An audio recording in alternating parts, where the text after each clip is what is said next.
Oh, you know what I love? Sports. Love sports. Sports. When It comes to Texas A&M. Where are you getting this information? Let me tell you.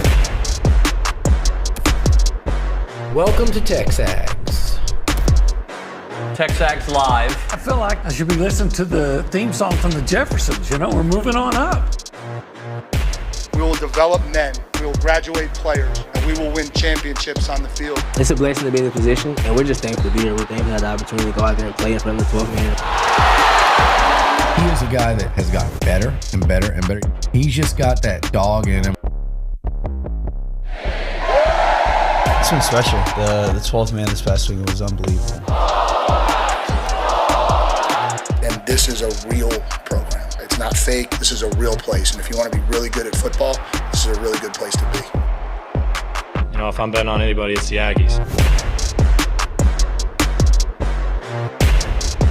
Sorry to report, it's another no-go hour, but it's still presented by the warehouse at CC Creations. Olin is actually preparing for a mud wrestling tournament this weekend, so we'll catch up with him hopefully on Monday morning after an incredible weekend. But welcome into TexAgs Live, presented by David Gardner's Jewelers here in the Rollo Insurance Studio. This hour is going to be packed with news and notes, right? The softball team, not dominating, but a dominant performance, especially from Emily Kennedy. They win yesterday at Tennessee. We'll talk about that. We'll talk about Federico taking over and becoming the newest member of Bucky McMillan's team here. 8 for 8 as Billy put on the boards. Anybody that Bucky goes and gets on campus so far, he has hit on 8 for 8. So we'll talk about that. And of course, the series against LSU as A&M baseball tries to rebound from an unfortunate weekend last weekend in Austin. Now they get LSU at home. Right now I'm at the Holistic Planning Cool Zone where it's so cool, even without OB. And with Holistic Planning, you can invest in pro sports by going to investinprosports.com. I'm going to start working my way over. I'm going to check in with Nick Savage. Nick, the baseball team, what would you say the biggest issue has been this season? Biggest issue? I would say the inconsistencies in the offense, I feel like. Look at you, buddy. Did you read the notes that I had put together? Kaylee's right next to me. She can tell you I'm not looking at the 8 o'clock segment, so I don't know what you were going to. Well, you're exactly right. Ethan Jones, who does stats for us, gave me some numbers. We're going to read some of those here in a minute. But all right, you got another top 2 opponent. What has it been, Nick? Let's go through it. You had number 1 Tennessee. Yep. You had number 2 Arkansas. Yep. You had number 1 Texas. Right? And number 2 to LSU. And now number 2 LSU. All right, Georgia, probably by the time we'll play them, will be in the top 2. Yeah, they'll be number 1. That's just how it works, right? So, and so far, when you look at the last weekend against Texas, all 3 of those games were decided by a single run, right? And the Aggies did have the tying or go-ahead run at the plate in the 9th inning in each of those games. Not moral victories here, guys, just giving you the truth. But the offensive consistency has been what the story has been for this team. I've got some numbers for you. In wins, and Nick, I want you to react to these. The Aggies are batting .335. That's 4th nationally. But in losses, they're batting .202. Goodness gracious. Dead last. Yeah, there it is. There's your storyline. Oh, there's more, buddy. There's more, all right? Runs per game. In the wins, 11.6. Best in the nation. In the losses, 3-0. 3 in those losses. Okay? Also dead last in the country. But wait, there's more. Their walks decreased by 42% and strikeouts increased by 36% in losses. It's all about the offense, guys. Yeah. Are there any pitching numbers on there? I've got some pitching numbers. I'm interested in that. I'd like to know those. So there was a little stretch where the starting pitching wasn't fantastic, right? We can agree to that. But pitching's actually been pretty consistent. Prager, Lampkin, Patton combined to allow just 3 earned runs against Texas. The ERA does jump by 2 points in losses, or 2 runs, in losses, from 3.32 to 5.57 in losses. But that's not as dramatic as those offensive drop-off numbers. 100%. So let's kind of explore what needs to happen this weekend against a very good LSU team. Situational hitting. Do you remember in the first 2 games what A&M was doing with runners in scoring position? Are you talking about the Texas series? Yep. Not very good. They were 0 for 15 in the first couple games. Okay? So that obviously against a hot LSU team who a couple weeks ago, by the way, did run into Auburn and got swept in that series. But we move on. So the situational hitting has to improve. Caden Sorrell, sorry to say, buddy, you're going to have to keep being Superman, right? You've been so good. Since he returned to the lineup on March 29th, the team is averaging almost 10 runs a game, okay? He's hitting 337, 494, 870, 9 homers in 19 games. So that has been, and we're in a little bit, when we do bank on it, I'm going to talk a little bit about Jace. I'm already going to give you a spoiler alert. He's going to be who I'm going to bank on this weekend. But there's Caden's numbers are so much more important when you consider what happened this past weekend with Jace, all right? And then you got to get the supporting cast, right? I don't know if you're ever going to get a Ben Royo 8 RBI game, but if he wants to have another one back-to-back, we'll certainly take it. And also, what has been consistent against all those top teams, Nick? There's one consistent thing. The wins and losses. One thing that is consistent. I don't know where you're going with this, David. So what has been the most consistent? But I ask you why, David. No, it's they're on the road. Oh, yeah, great point. I didn't even think about that. Right? These games have been on the road, at Tennessee, at Arkansas, at Austin. Where's this weekend? Bluebell Park. All right, so this is a really great opportunity for folks who have not been on the train, right? The train, you've been on the train for the midweek games, but you haven't been able to see like this level of talent against A&M and win, because what was it? The South Carolina series was at home, so you had that in between, right? So, but this level of team, a number 2 team in the country, a rival, a team that's been so good that won a national championship not long ago. So, all right, postseason math is simple. If we're using 13 as the number, you know what you got to do, right? You win this series and sweep Missouri next week, you're basically there. And then you got Georgia to put some icing on the cake. So you got to get at least 5 more in 9 SEC chances. Obviously, very doable. If you can win this series, you are almost halfway there, and potentially more than halfway there if you can do the unthinkable, which isn't unthinkable because, again, I go back to the Texas series, which I don't think they played well. Obviously, I don't think they played well because they lost. But you didn't get anything from Jace, right? Your relief pitching was suspect. You had some defensive issues, and yet you lost to the number 1 team in the country. Take away the opponent name. I'm just saying you lost to them by 1 run with a chance to win the 9th. We're not doing moral victories here. We're just giving facts. That's the situation. All right, so that'll be a topic. Really more, I'll digest that info with the baseball bunch guys because Brauninger will be able to spit out an algorithm with his baseball brain, and Richard and Scott. And by the way, JB Moss will be on the show at 9 o'clock as well. So now I'm going to transition to basketball because I was a little worried yesterday. I was in the lobby, and I went by Luke, and I was like, Luke, what's up with Federico? He was here, right? And I thought we were going to get him, and he hasn't signed yet. And he was like, just be patient. These things take time. So what Bucky McMillan is doing, and I have a point to where I'm going with this, but he has given me hope, right?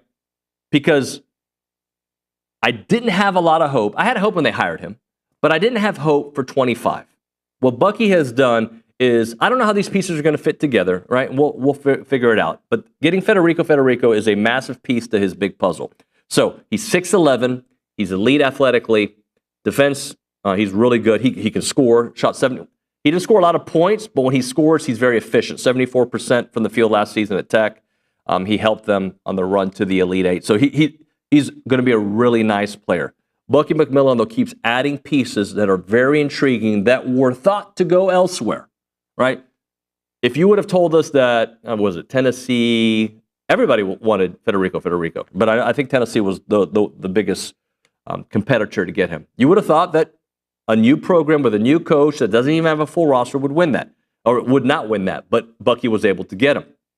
So you look at some of the talent that they have added here over the last couple weeks, okay? You've got now 4 players that are taller than 6'9". 3 of those are at 6'11". You got Federico, you got Vincent, you got Clements. So, and again, the thing that excites me about adding a player like Federico is the fact that you're getting a guy that can anchor you defensively, and then you look at the whole totality of what Bucky has done, it feels like you're not doing a patchwork rebuild, right? Like, I was really worried that this was going to feel like an expansion team when the Texans drafted Tony Baselli. None of you were alive at the time. Well, the people listening probably were.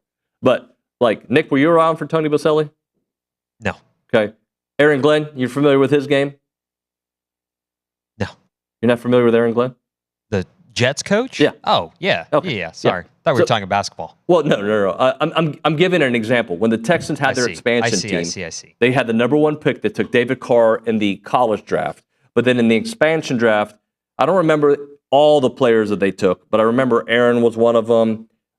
He might have been one of their top 5 picks. Tony Baselli, I believe, was their either number 1 or 2 pick. But they got people you're like, hey, these are some interesting names. Maybe they won't be as good. They were not very good, right? So sometimes expansion-like teams, I'm looking at what happened with Buzz leaving and leaving the cupboard so bare, is that you have to just take whatever you can get, right? And the people that drafts would typically put on the expansion draft list are like guys that, yeah, we'd take him back, but he's expensive. If he takes him off our hands, great. The Texans at that time were able to get some interesting names that would later be the cornerstone of the rebuild, if you will, because they had to rebuild again with Gary Kubiak a few years later. But I say all that to you. This particular version of what Bucky is doing, we'll see how it plays out. I don't know if these pieces are going to fit, but they feel good, right? These are names that we've heard, we've played against, we've seen other teams desire, and these are guys that can put the ball in the bucket, and that's what Bucky's offense does. So, super excited about where we are on that. Like, you've got some very complimentary pieces. You've got some guys who can score. You've got some defensive players, and they're going to play a high up-tempo offensively and defensive brand of basketball. They still got to keep going, right? They're not there yet. And Billy alluded to there might be some others that join this that are going to be like, oh, okay, so that's where I am with that. Before we open up the phone lines and we go around the room, we've already talked with Nick, but I'll see if he's got another thought. Softball, Nick, did you watch the game at all? I watched every single pitch of that game. Oh, so tell me, how great was Emily Kennedy? Dynamite. Given the craziest part about that game is she issued 9 free passes if you include the 8 walks and 1 hit by pitch, and she gave up 1 hit, didn't give up any runs. That's insane. So she walked 8 batters? She walked 8. Hit it was dynamic like that? Yeah, struck out 10 and got out of it every single time. Holy smokes. And just like baseball, taking on the number 2 team in the country, what is Tennessee ranked? Number 2. Number 2. So, wow, that's fantastic. 10 strikeouts to her, 8 walks, only gave up the 1 hit in those 7 innings. And you know, she was dueling with Carlene Pickens, who was the Tennessee starter, and that game was just, it felt like the game was going to be won by a solo home run or something, like who was going to get the biggest swing.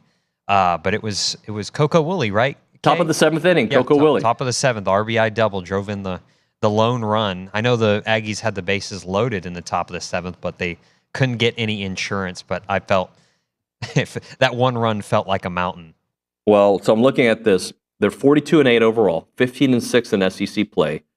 They are going to go deep, guys. I'm telling you, this team there's something special about them. And if you haven't started watching, if it takes you some time, look at that. RPI's first, strength of schedule 4th. Look at that. And versus quad 1 and quad 2 opponents, they're 31-8. So they're going to be a top 3 national seed. And if they aren't, it's a crime. We've got some dynamic coaches on campus. And I think Trisha Ford initially was slept on. Like, remember when they hired her a couple years back? They're like, oh, yeah, that's not who I thought they were going to go after. But she has completely transformed that program and has them, on the brink of something very special, if not this year, in the next couple of years. But hopefully it'll be this year. All right, so if you want to call the show, no OB, come on, join me. 979-693-1150. That's the Buppy's Catering Hotline. You can also text that number. We'd appreciate that as well. 979-693-1150. We already checked in with Nick, so now we go to the Angry Elephant News and Social Center. Maria. Good morning. How are you? Hi, Greg Leone. How you doing? Good. How are you? I'm well, thank you. What do you have for us? Yeah, obviously super excited for women's tennis because they are taking on the first round of the NCAA tournament today against Quinnipiac. But by the way, the match was moved from 10 a.m. to 10 a.m. from 2 p.m. due to potential weather. Are we supposed to get bad weather again today? Yes. Yeah. That weather We'll yesterday. see. Okay, I have a conspiracy. Can I bother you for a second? Yeah. Nick, you can. My iPhone app, when I go to the weather app, sometimes gives me different information than what my kids have on their app. Dude, Really? go look at Max Crawford's Twitter. Like he dogs that iPhone weather app all the time. So Well, he's right. If Max Crawford says don't use that app, don't use that app. Get a different one. Yeah, you're right. You're right. But it's just so simple. It's like it suggests it to you. Like, you know, when you turn it on, like weather. Okay, I guess I'll look. And here's a little bone to pick about the world. I love Max, by the way. Max is 100% right. When I worked in the news industry, we got less and less time, and weather got more and more time because the response was, well, you can get sports on your news, on your Twitter. You can get it on, like that's where they use that voice too. You can get it. I'm like, but you can get weather too. But Max is right. The better weather is through Max, and the better sports is through TexAgs. Okay, you paused for a moment. That worried me. Oh, I'm sorry. You're like, I think I'm supposed to say TexAgs, but I don't want to. What else do you have, Griglione? And then men's tennis, of course, will host the Tomorrow. first and second rounds of the NCAA championships this weekend, starting tomorrow. Their first matchup is against Rice University at 1 p.m. And if they win this match, they will either take on number 3 Baylor or number 4 Nebraska on Sunday. That is great. I believe you have a very busy day today. I do. I don't know if you're allowed to say, but are you busy? Today is my ring dunk, so I'm really nervous. I think every time somebody mentions that, I always ask the people what they did their ring dunk in. Nick Savage? Budweiser. How long? That's the question. Oh, the time? Yeah. No, I'm not admitting that. Come on. An embarrassingly long amount of time. I'm going to say 3:13. No, it wasn't that long, but 2:17. I think something embarrassing. around that time. That's really Yeah, not a fantastic time. Not proud of it, but don't have to do it anymore. In water, and I got 38 seconds. What? With water. You should do that on camera. No.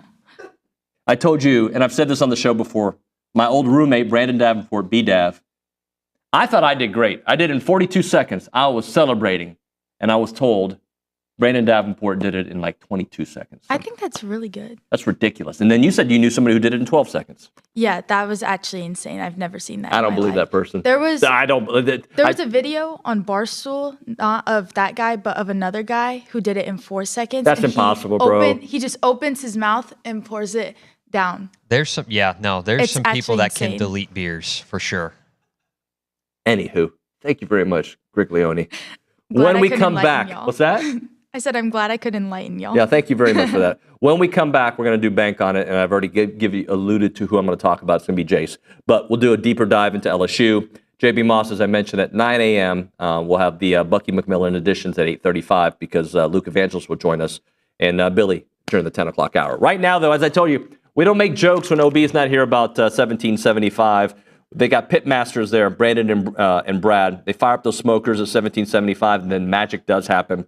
Using only prime meats, time-honored techniques to create barbecue worthy of the Troubadour Festival, and I'll be talking about them shortly, in Texas Monthly Recognition. The entire family pitches in to ensure that your experience is perfect, from friendly greeting to the last bite of handmade desserts.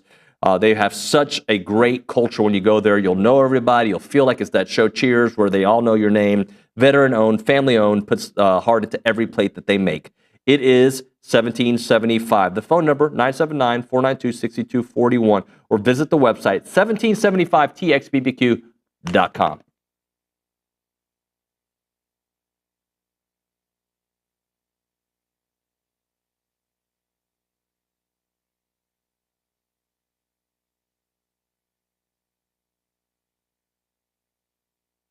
What's up, TexAgs? This commercial break is brought to you by my good friends over at Aggieland Chevrolet, the official automotive sponsor of TexAgs.com and me, Billy Liucci. Greg Gunn is the proud owner of Aggieland Chevrolet and invites you to visit the dealership to experience true Aggie hospitality.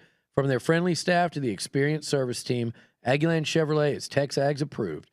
Check out the dealership off of Highway 6 in Bryan or go to AggielandChevrolet.com and tell them Billy Liucci sent you by.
And we're back. It's TexAgs Live. We're presented by David Gardner's Jewelers. We're in the Rollo Insurance Studio. It is the Go Hour presented by the Warehouse at CC Creations. I'm going to read this text while you look up stuff on softball, Maria.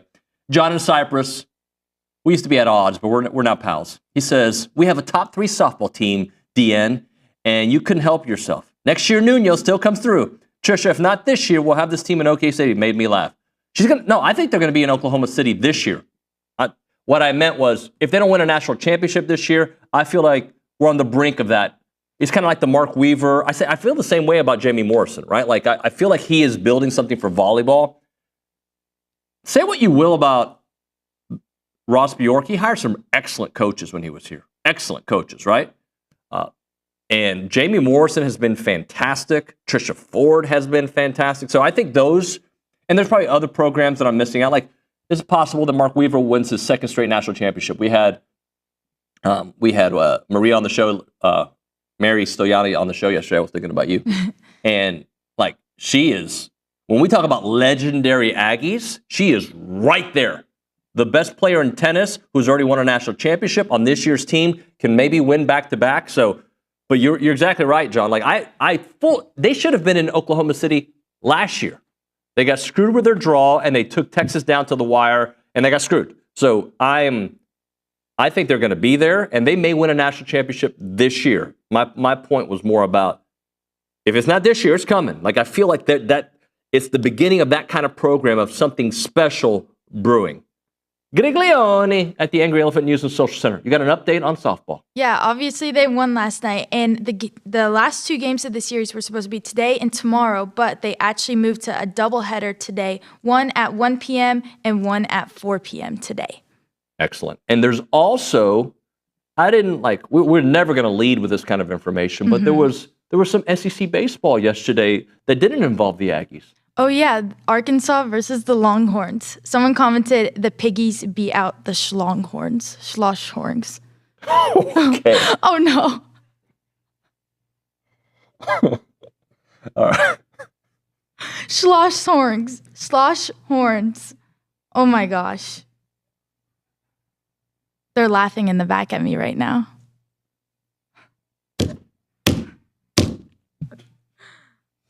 We'll be back.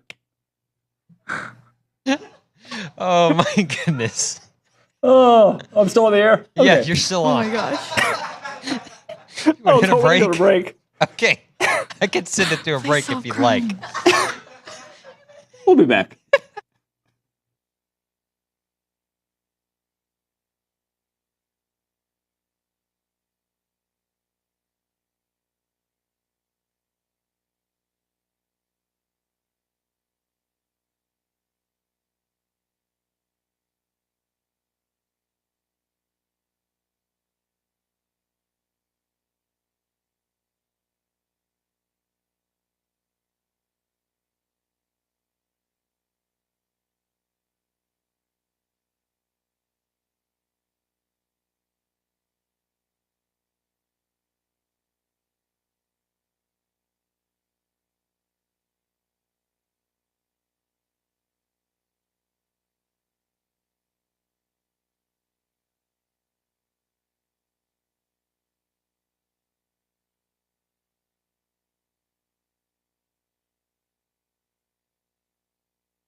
And we're back. It's TexAgs Live. We're presented by David Gardner's Jewelers. We're in the Rollo Insurance Studios to go out, presented by the Warehouse at CC Creations.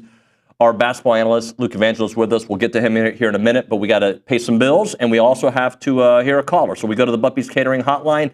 Cade is on the line. Cade, welcome to TexAgs Live. What's up, buddy? How you doing, David? Good morning. Good morning to you, sir. What's going on? What are you thinking about? You think we're going to win the series?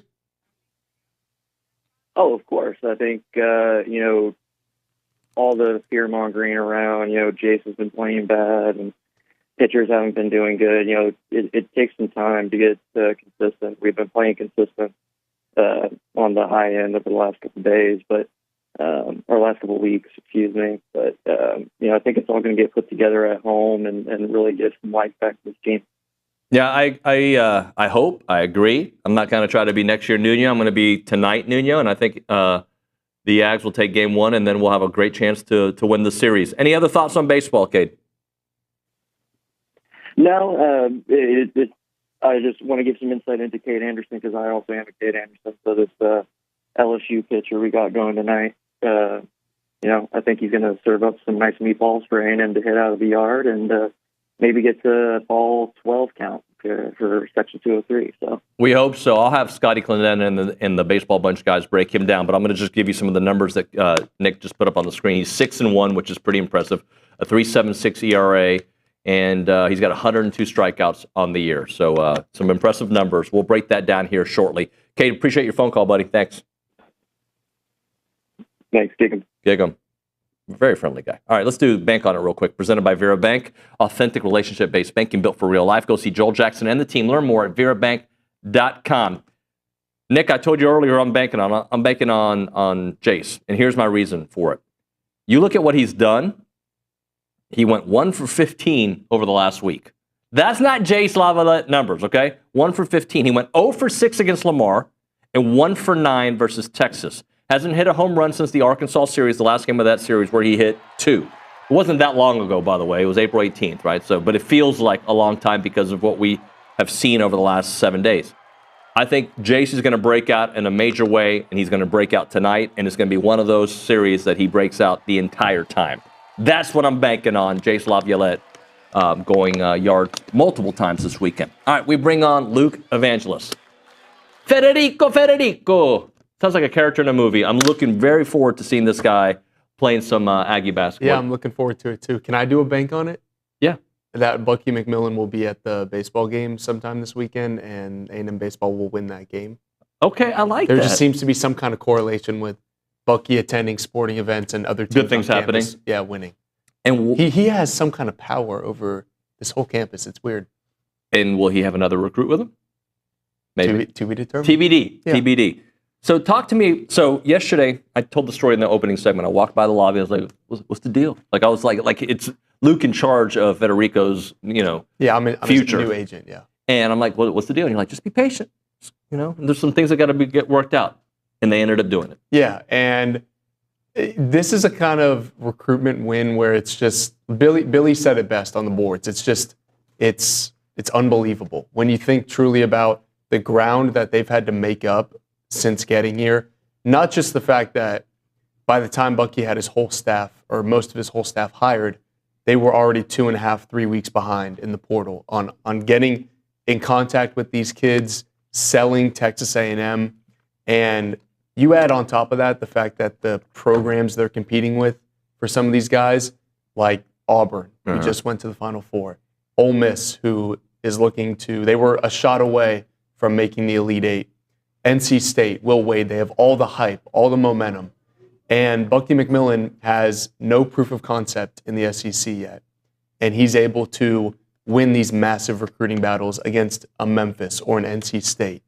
And it's truly remarkable. The work they've been able to do in the portal, if you would have told me some of these names they're landing 3 weeks ago, I would have said, you're crazy. But Bucky just gets it done. Him and his staff have been grinding on limited sleep, and when you go on a visit to A&M, odds are you're going to be committed to Bucky McMillan. Their staff has been unbelievable at closing on recruits, and that's something that, quite frankly, you haven't seen here on a basketball recruiting side of getting guys to campus and then not letting them leave until they're committed.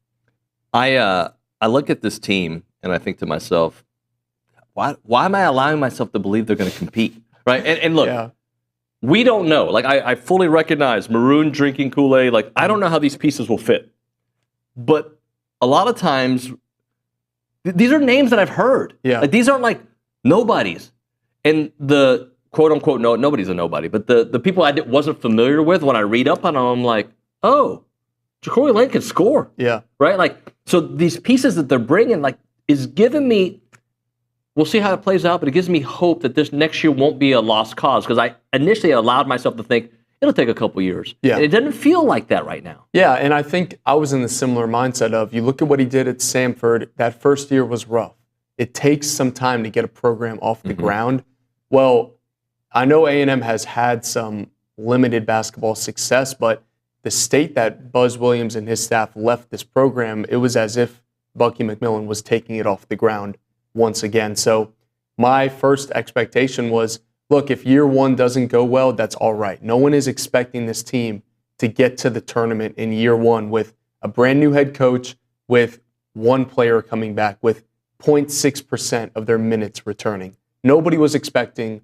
I think you would be crazy to expect anything from that situation. And now I look at this roster, and you never know what will happen with injuries. You never know how these players will mesh together. But on talent alone, I feel optimistic about this season, and it would not surprise me if this team made the tournament. With one or two more pieces added, I truly believe you just don't have to finish in the bottom 5 of the SEC to make the NCAA tournament.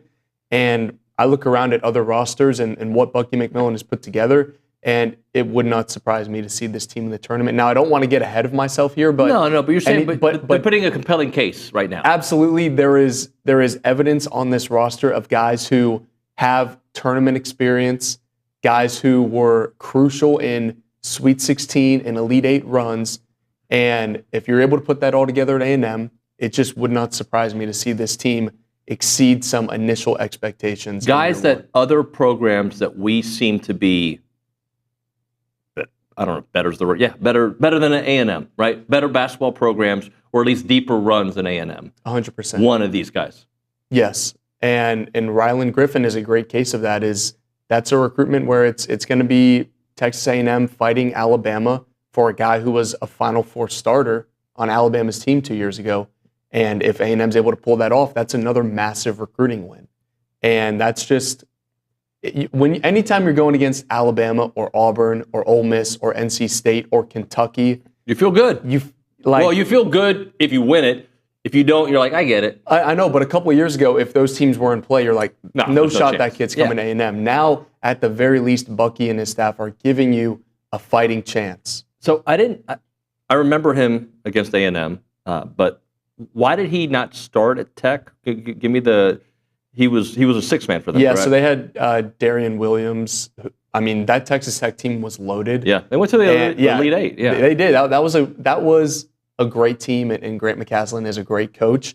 And Federico was I think I called him like a Solomon Washington of Texas Tech. Like the minutes and the points and the rebounds aren't astronomical, but he makes an impact in the limited role he has. And they just had, quite simply, more talented scorers in the forward position than him.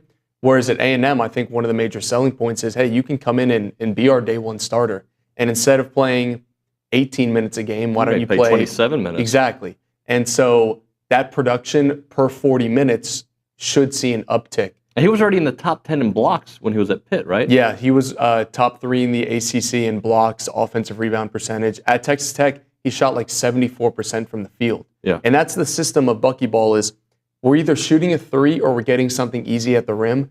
And Federico is everything easy at the rim. When you're top 10 in the country in field goal percentage and 2-point percentage, that's a player that fits perfectly in that system. Like, you could not find a better fit this late in the portal for Bucky's system. So he gets 4.5 rebounds in less than 20 minutes a game, right? So let's play that game. Like, you're talking about 26. We're talking about a guy that could give you 7-8 rebounds a game. Yeah, and you also look at the fact that they're going to play much faster than Texas Tech did. Yep, That's more possessions, more opportunities. And they are recruiting a lot of guys who can shoot threes, but as you've seen in Reed Arena, sometimes the shots just don't fall. Maybe the rims are cursed. Maybe it's just an off night shooting. We've seen that before. You need someone to be able to get offensive rebounds, and that's Federico. Think back to the game against Arkansas. Texas Tech doesn't win that game without him. Yeah. The work that he did on the offensive glass, there's that one possession where I don't remember the exact time, score, and momentum, but they were down 12, and Texas Tech missed 3 threes in a row, and every single time Federico grabbed the offensive rebound and kicked it out, and they ended up scoring on that possession with, I think, a dunk from Federico. So his impact is just beyond the stat sheet. They're bigger. They're real big. Way buger. They've got 4 guys. Baco's how tall? 6'9"? 6'9". Yeah. They've got Clements, they've got Vincent, and now Federico, who's all 6'11", which is, and that's not just 6'11" stashed away on the bench. All 3 of those guys are going to play. So you got 3 6'11" guys, a guy who's 6'9", and you got guards who historically, wherever they've played, have been able to score the bucket. Yeah. I will say the backcourt is a little bit smaller. Yeah. Kari Lane is 6 foot. Duke Miles is 6'2". Jeremiah Green is 6'2". Marcus Hill is 6'4", but everyone at NC State is kind of like a Wade Taylor situation. He might actually be a couple inches shorter than what they're saying, but as long as you've got size somewhere on the court. And Baco might play the 3 for this team, right? Or yeah, it's possible. There's a lot of lineup flexibility, but as long as you have size somewhere on the court, it's gonna work out, because you just need someone who can shoot over people. And Jamie Vincent is 6'11" and he can shoot threes. So it doesn't worry me. It would worry me if you had 6 foot, 6'2", 6'2", and then no one taller than 6'8" on the team. But they've got 4 guys 6'9" or taller. So size isn't really an issue right now. How many more guys do you think? I mean, does he want to go 12? Does he want to go deeper than 12? Do you have any clue? I don't have a clue on what specifically he wants to do, but a lot of rosters around the country are between 13 and 15. Uh-huh. And right now they've got about 5 spots left because they're at 10. It's difficult because they're not bringing any, a lot of high school guys in that maybe you could redshirt. I genuinely think that Jeremiah Green will play next year in some capacity. Yeah. So right now the magic number is probably 13, and if they get more than that, that's totally okay. But as of right now, I think it's at least 3 more spots available. And if they end up with 13 or 14, I don't think that's bad, because they're going to play 10 guys. So at minimum, you need at least 11 guys that you trust. 11 guys that you trust. Okay. And then they're in the mix for a couple guys. Yeah. And it's just one of those waiting games still. Yeah. As you've seen, I feel like the staff has earned the right to just trust them and let them work in silence, and good news often will come. So it's just a matter of closing on a couple guys that they've gotten to campus or that they've been talking to. And right now, I feel like the staff has given me no reason to believe they aren't able to close on some of these guys. And this just gives me, and I know we shouldn't be pumping up hope just yet. They haven't even played a minute yet. But if this is the recruiting battles and the profile of players they're getting without any proof of concept, I can't imagine what this program will look like in a couple of years when Bucky gets this thing off the ground. Thank you, Luke. Appreciate you, buddy. Thank you. All right, we'll hit a break here. We'll come back with Around Aggieland before we start the baseball hour, which includes JB Moss and the Baseball Bunch guys. Right now, if you're looking for a reason to move back to Aggieland or already here in Aggieland and you need a new job, you need to check out the Association of Former Students, who have positions open from time to time in many, many different departments. Fundraising, communication, sales, you name it. They've got so many different departments. They are the premier alumni association in the country, and they're the oldest organization supporting A&M and support of that Aggie network. They play a part in every Aggie story from Howdy to here. Don't miss opportunities to help out with Howdy socials, Aggie Ring Day, class reunions, Aggie muster, and everything in between. Join a team that exemplifies those Aggie core values of excellence, integrity, leadership, loyalty, respect, and selfless service, all in support of that worldwide Aggie network. If you're interested in joining the team or sharing with someone that would be a great fit, please visit tx.ag/association jobs to apply and get more information on each position. It is the Association of Former Students.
And we are back on TexAgs Live. We are presented by David Gardner's Jewelers. We're in the Rollo Insurance Studio. It is the Go Hour presented by the Warehouse at CC Creations. I was a little late because JP Moss is in the lobby and we're just chit-chatting. He'll be on the program here momentarily. But right now, it's time for Around Aggieland, presented by Norman G. State Bank. Norman G. State Bank, rock solid banking. The website is normangstatebank.com. And with that, we have the great Callie Garner. The great. You're my, number one draft pick. What's up? How's your morning been? There's been twice on this show, maybe 3 times, where I had to stop a segment because of laughter. Usually OB is involved. This morning, OB wasn't involved in it. I was shocked to learn he was not. Yeah, it was funny. It was well timed. What do you have for us this morning? We've got a lot of info to get into, starting with softball. Texas A&M All-American Emily Kennedy tossed a one-hit shutout as the Aggies defeated number 2 Tennessee 1-0 in a thrilling series opener Thursday night at Sherry Parker Lee Stadium in Knoxville. They were scoreless through 6, and it was Coco Woolley who came through in clutch with a 2-out RBI double to left center in the top of the 7th to give the Aggies the lead. Tennessee threatened in the bottom half of the inning, but after the leadoff batter, Kennedy locked in, and she got a ground out to seal the win for the Aggies, and they improved to 42-8 overall and 15-6 in SEC play. They close out their regular season finale with a doubleheader today at 1 p.m. and finishing things out at 4 p.m. With baseball, on another note, the Texas A&M baseball team stays at home at Olsen Field this weekend to play a 3-game set against number 2 LSU beginning tonight at 6 p.m. And the Aggies enter the weekend at 25-19 overall and 8-13 in SEC play, and LSU will roll in at 37-9 and 14-7 in the conference. And this marks the 4th series for A&M this season against a top 2 opponent. The Aggies are riding some momentum after picking up their midweek win over Lamar, 13-6, where Ben Royal was the highlight. He went 2 for 3 with 2 home runs and a career high 8 RBIs on Tuesday night. Over his last 4 games, he's hitting .615 with 8 hits and 13 at-bats. And game 2 in that series is set for Saturday at 2 p.m., and the series will conclude on Sunday at 1. On the basketball front, I know y'all just touched on it. Men's basketball is adding some size in their front court as former Texas Tech forward Federico announces his commitment to the Aggies. The 6'11", 215-pound big man averages 5.1 points and 4.5 rebounds and nearly a block per game last season with the Red Raiders in Lubbock, shooting an efficient 74% from the field. And I know Luke mentioned this, but it's a massive recruiting win for A&M in multiple ways, as Coach McMillan and his staff are expected to keep rolling on the recruiting front, and he's a projected starter in the maroon and white front court for the Aggies. With tennis, postseason play begins in Aggieland for both tennis teams today and tomorrow. The number 2 tennis team, the women's tennis team, opens their NCAA tournament run today at 10 a.m. That has been moved quite a few times, but due to weather, they will start at 10 a.m. So here in just a little over an hour, the Aggies aim to punch their ticket to round 2, where they will face the winner of Rice versus the UC Santa Barbara matchup.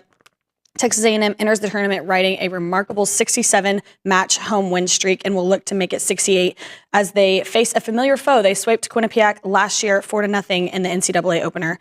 And on the men's side, their first-round match against Rice will start tomorrow at 1 p.m.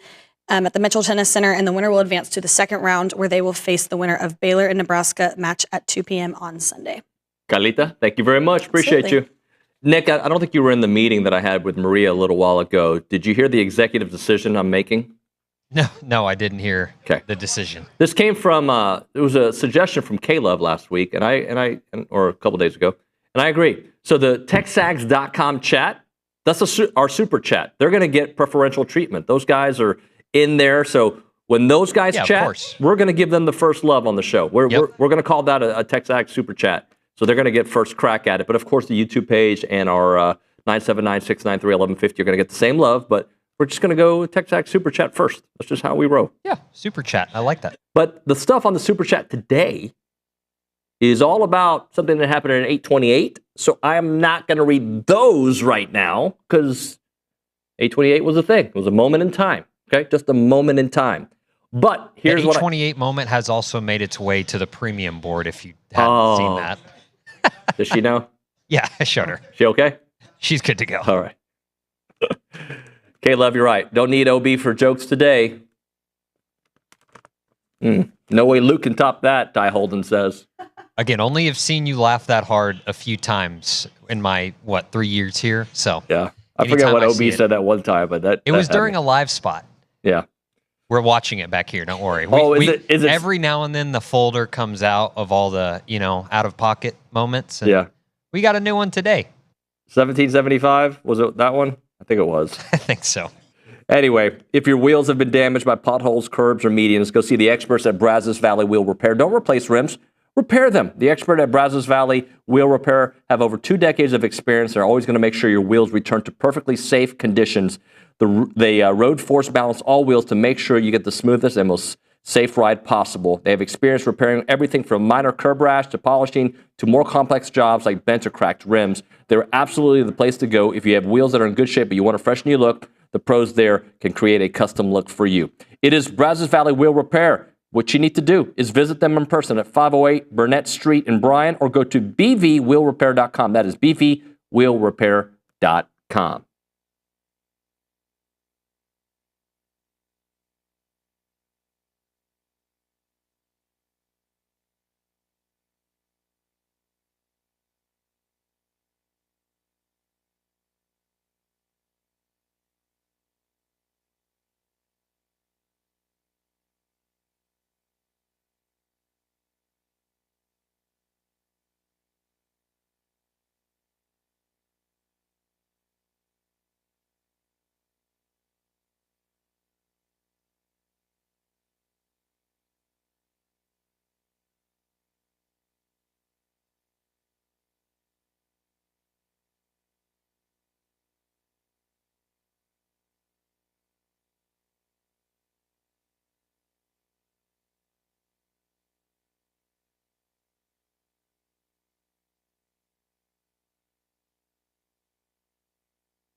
The people know.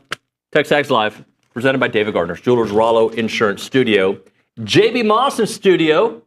Hey, buddy. Hey, guys. How we doing? Good to see you. Good to see you. Thanks for having me Brauninger and on. Zane Hey, as did well. you hear how the way Nick yelled at you right there is like That wasn't a first-time offense. I make the mistake all the time. Oh, okay. He yelled at you with a tone. I like Nick. Yeah. Nick being a taskmaster is awesome. Yeah, I when I go to the restroom, I don't know about you, I don't like to leave my microphone on. Of course not. You don't. People Who would do that? I mean, if he accidentally left it on and the YouTube chat heard that would be embarrassing. Yeah, viewership might go up, but Well, hey, how are we feeling about things, JB? With this kind of, I don't even know how to describe what I think the season's been. It's been, a terrible start, awesome few weeks, and then a weekend where they almost had it, but almost isn't good enough. yeah, I would tell you that at least from my vantage point, it's been an emotional roller coaster for sure. You start preseason number 1, and then you kind of stumble out of the blocks, to say the least. And then the team gives you a glimpse of their full potential, and that full potential being they can 100% beat anybody in the country. And then last weekend was tough, obviously for the history of everything that went down, and then to lose those games the way you did in such a close fashion. It's been tough, but all you can do is keep trucking forward and try to learn from your mistakes and try to get better each weekend. As you guys, what are you laughing at? JB saying it was an emotional roller coaster. Has it not been an emotional No, roller it coaster? has. what it is. It has been. You're right. It has been ups and downs, but everything's an emotional roller coaster for you. Yeah. Well, yeah. You ride the wave. I love it. I mean, I'm an Aggie through and through. So Yeah, it's you like, are. Is. football, basketball, baseball. I mean, it's what you sign up for. Bleeds maroon, JB Moss. Well, but like this season for baseball, especially considering, guys, what we thought this team was going to be, what they ended up being initially, and who they still could be, Bronny. Yeah, and it's kind of a line in the sand moment was after that Friday night against Tennessee. And since that game, they have looked like a top 5 team in the country. And I have maintained that since we've seen them go on that hot streak, that they can get into a regional and they can get to Omaha.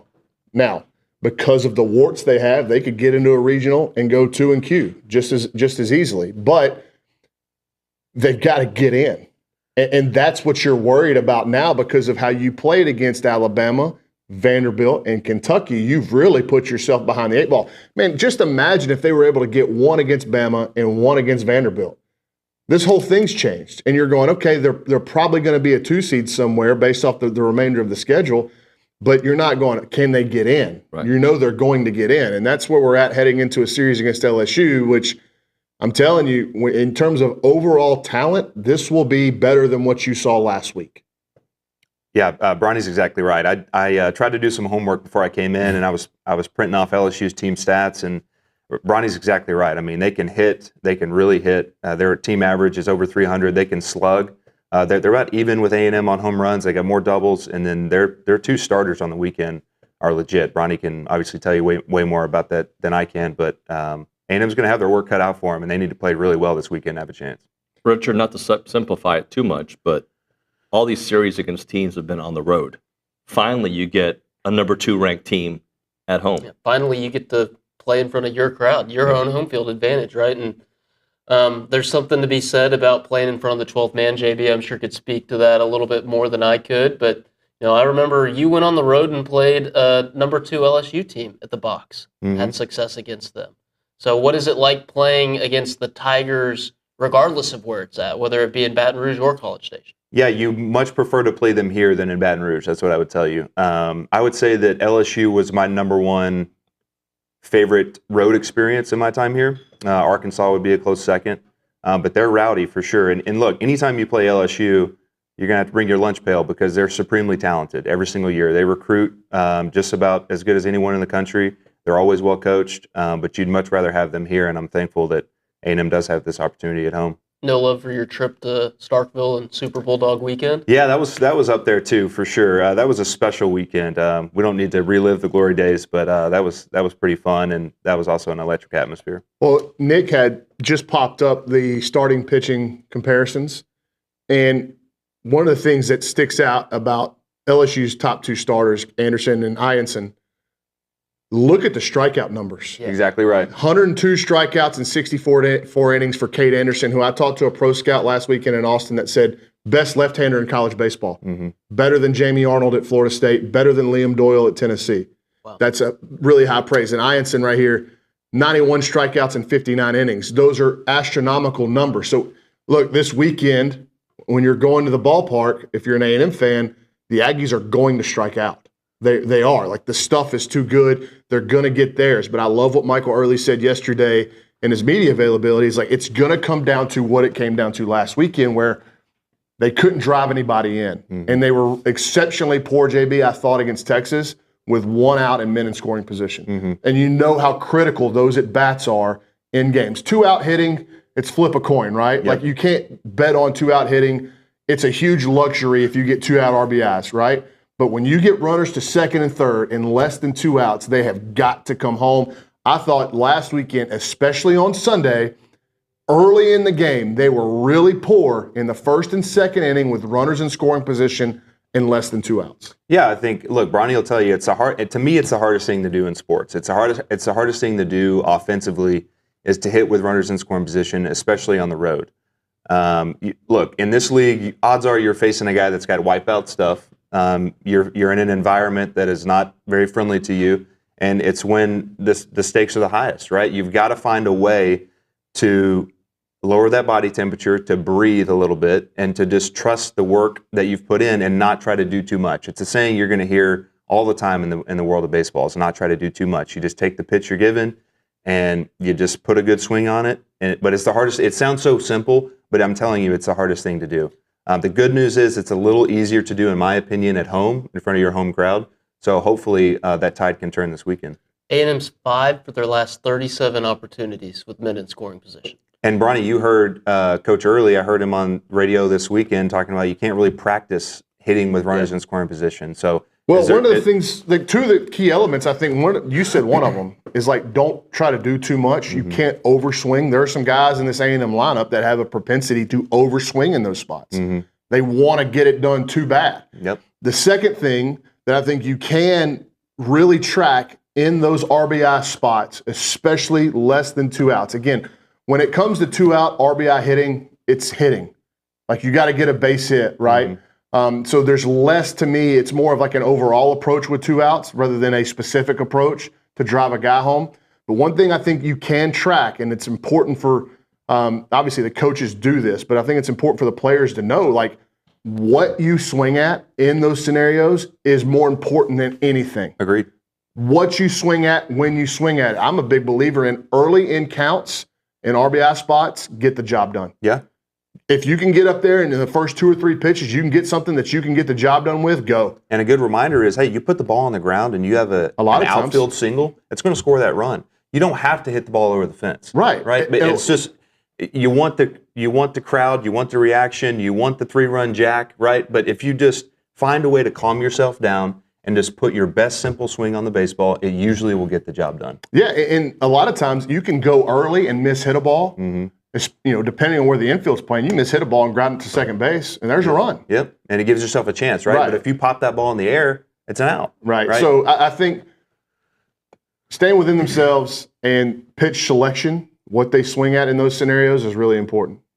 Let's talk about the bullpen for a minute. Weston Moss obviously had the rough weekend, but there's some situations around there. But when we talk about the other Cadens that really looked good over the last few days, how are we feeling about just the bullpen in general? Richard, start us off. We heard Coach Early say Monday, and then talked about it again yesterday about Weston Moss dealing with an illness. Right. I think it's a stomach thing. He's still being bothered by it this week. Their key was to get him hydrated, get some food, try and let him hold that food down. But he's available. He's going to pitch through it. He pitched through it last weekend. He was good on Friday night against Texas. Obviously, we know what he did on Sunday. So if you can get a reliable Weston Moss in at least one outing this weekend, that's huge for you. Then Caden McCoy's been a dog all year. He's been fantastic. Doesn't look like a true freshman from Indiana anymore. He's battling through a meniscus tear, so he's been really fantastic out of the bullpen, a left-handed option. And then the last couple of weeks, Caden Wilson has really looked like what we kind of expected when he arrived here. And that's another left-handed option for Early and company out of the bullpen. To me, my key this weekend for bullpen arms is going to be Luke Jackson. We know what he did against Arkansas in that finale in Fayetteville. He's going to have to revert back to that. Hopefully pitching in his home ballpark with the crowd on his side allows some of those jitters that we saw in Austin to go away, and he can get back to being that mid-90s, high 90s fastball right-hander that the Aggies need. Well, you heard Mike Early talk about him yesterday. He's going to get another opportunity. Just the top end of the stuff is too good to just kind of let him sit in the bullpen and worry about if he's got it. You run him out there and see if he's got it, and if he doesn't, you yank him pretty quickly. But to Richard's point, I don't think it's just Lucas Jackson. I think it's another right-hander you can rely on in the bullpen because it can't just be Weston Moss. Mm-hmm. And, Brad Rudis has been up and down this year. He was really good against Lamar in the midweek, and I know LSU ain't Lamar. Mm-hmm. But they've got to find somebody else right-handed down there that can get them outs in critical scenarios, whether it's Luke Jackson, Brad Rudis, Clayton Freshcorn. It doesn't matter. Gavin Lyons, is it time for him to be featured on the weekends now? They've got to continue to try to uncover some pieces in that bullpen. JB, when you think about LSU and your matchups against them, how much success did you have against them overall, and just in what makes that baseball program that baseball program? Yeah, I mean, I honestly, looking back, I think we had pretty good success, which is surprising because they were supremely, supremely talented. I mean, we're talking about the Alex Bregman, Alex Lang years. I mean, they were really good, and just first rounder after first rounder. And look, it's as far as what makes them what they are, it's their history, right? Mm-hmm. A&M fans, well, never mind. I'm not even going to go there. Look, it's the Intimidator when you go there, right? You look at they call it the Intimidator. It's a billboard out in right field, and it lists all their national titles. I mean, that's what makes them LSU. It recruits itself because of their history and all the past players that have played there in their winning tradition. So LSU is always going to be LSU, but A&M, we can hold our own for sure. Well, how much of is it an advantage that A&M is that battle tested over the last 4 or 5 weeks? Yeah, I mean, it's important because A&M's not going to be scared of anything, right? I mean, they go to Tennessee, they go to Arkansas, they just played at Texas. I mean, they're not going to be afraid of LSU, if that's what you're asking. I mean, in this league, but LSU can say the same thing, right? I mean, every week in this league, you're playing against premium competition and you're playing in a good atmosphere. So, A&M will be ready to play, but LSU certainly won't be intimidated. So it'll be, like Bronny said, I mean, it will be outside of all the noise, right? It comes down to who plays the best, right? Both teams, in my opinion, are supremely talented. Both teams are well coached. It'll come down to a strike here or there, an error here or there, and who plays the cleanest baseball and who gets the biggest hits. The Aggies have got to put themselves in a position this weekend that advances their season forward. Now, I think the number's 13. Kendall thinks the number's 13. You start playing with the strength of schedule. 13 should be good enough to get you in, especially given what the league is this year. Where are they at now? 8. So, do you have to win this series? No. But it would put a big onus on sweeping Mizzou next weekend and then going and take one at Georgia. I think this is a tough matchup for the Aggies. I actually like how they match up better against Georgia. The reason why I think this is a tough weekend, and LSU wants to do some of the same stuff offensively, but when A&M's going good, they hit the ball hard in the air. You know what the weather's about to do? Blowing in. It's about to switch. Yeah. With this front blowing through, you're going to get north wind days at Bluebell late in the calendar. It doesn't happen very often. Correct. But A&M hits the ball hard in the air. When you hit the ball hard in the air like they did on Tuesday night, it results in a bunch of home runs. When that wind turns around, that ballpark might as well add 50 feet to all the dimensions to it. I'm serious. He couldn't say it any better. Bluebell is dictated. I watched the wind howl out at Austin all weekend. Didn't make a difference on the balls A&M hit to center field. Yep. Not one difference did it make. Here, it definitely does. No question. So when it turns around, it definitely affects it. So how does A&M go about scoring runs? They may find themselves in more bunt scenarios where they did not execute at a high enough level last weekend, and Texas did, and that was a big differentiator in those one-run games. Speaking of the win factor, as a competitor, as a player, how does that affect you? Especially here, your ballpark, sure. right? No, it sounds weird, but it gives you some more confidence when you're in the box. Absolutely. Really? That's 1,000% true. For sure. I mean, you hit the ball hard.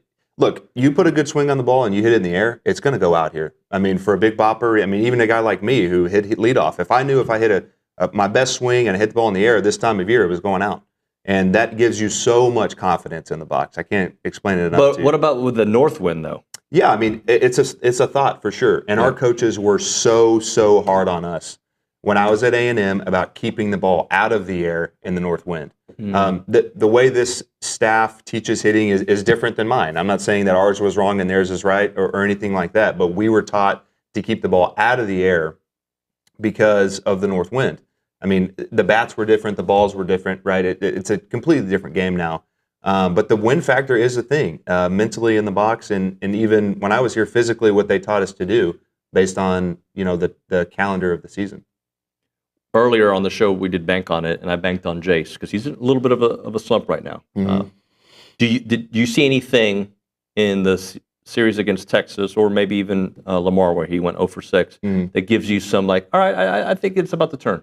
I think Richard and Bronny, knowing the game of baseball, will understand what I'm about to say. I think the fact that he had those results gives me more confidence in him. I know that sounds weird, but you can't keep a kid that talented down very long. So to me, it's like he's due for a breakout weekend. He's been so phenomenal. He went on a crazy, awesome stretch before Texas and Lamar. And I listened to his interview yesterday, and he seems to me, Bronny, like a very mature young man, especially compared to when he first came in. I just think mentally he's right where he needs to be. I think his ability to reset mentally and let his talent just take over is in a great place, and I expect a big weekend from him.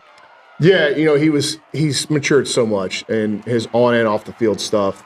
He's still got a lot of growing up to do, but man, you know where you were at that age, and all the success that he's had, and he's played with a lot of pressure, man. He really has. Not only every time he opens up social media and he sees his face plastered all over this draft stuff, like that takes a toll on a kid, but also with this lineup, last year he had Braden Montgomery hitting behind him, and there were some guys hitting in front of him that really scared me. Gavin hitting in front of him and Montgomery hitting behind him, and that's a big factor in your offensive production.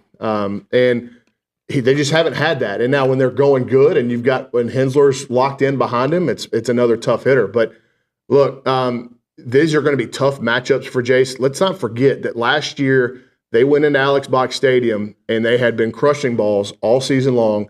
And Nate Yeske was the one that kind of unlocked how A&M was going to be pitched from that point going forward, where they got a ton of breaking balls, and they're still getting a ton of breaking balls. Good point. And Nate Yeske is going to be familiar with Jace. There's not many guys remaining that he's going to be super familiar with, but he will with Jace.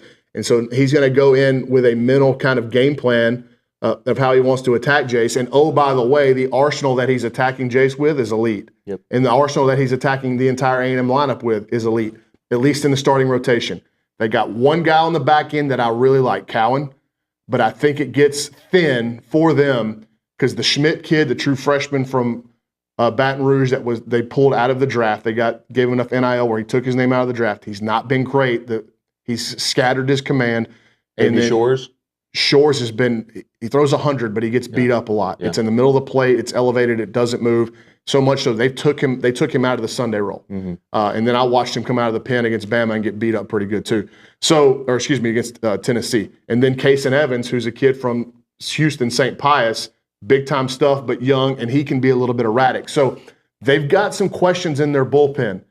That's why I think if you play a doubleheader, if the weather moves in tonight and you can't play, and you can play a doubleheader, getting to one of those two starters and getting them out by the fourth inning would be massive toward A&M's chances of winning the series. Stick around as long as you want, all right? Sure. We'll hit a break here. I think Scotty's going to join us in the next segment. Right now, we're talking about heritage films when it comes to preserving your farm or your ranch's legacy. It's not just about capturing those pretty pictures or just some nice videos. It's really about something deeper than that. It's about transferring the values built on your operation for the future generations. And that's what Chance McClain does when he does these farm and ranch films. So he's interviewed thousands of people across America, and he's discovered something profound, which is these aren't just businesses, they're blueprints for building character. And that's why he loves capturing these stories. He's already been doing the documentaries on families with heritage films, but this new endeavor that he started with Farm and Ranch Films, he's basically telling that story of why your ranch or your farm makes your family so unique. Farm and Ranch Films capture wisdom your grandkids are going to need to know what everything in your family is about. It's the website, yourheritagefilm.com. Click on Farm and Ranch or call 713-893-8341 to preserve not just your story, but your family's foundation.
And we're back. TexAgs Live, presented by David Gardner's Jewelers Rollo Insurance Studio. It is the baseball bunch. JB Moss is still with us. Bronny's with us. Zane's with us. And Scott Clendenin. What's up, Scotty? I feel like I don't know what to do with the microphone. Oh, you have that. Oh, we should probably switch. But oh well. That's all right. All good. I'll start off with Scott, and then I want everybody's thoughts on this. The Aggies are 2-5 in one-run games this season. Is it execution? Is it just baseball? What is it, Scotty? I think it's a combination of both.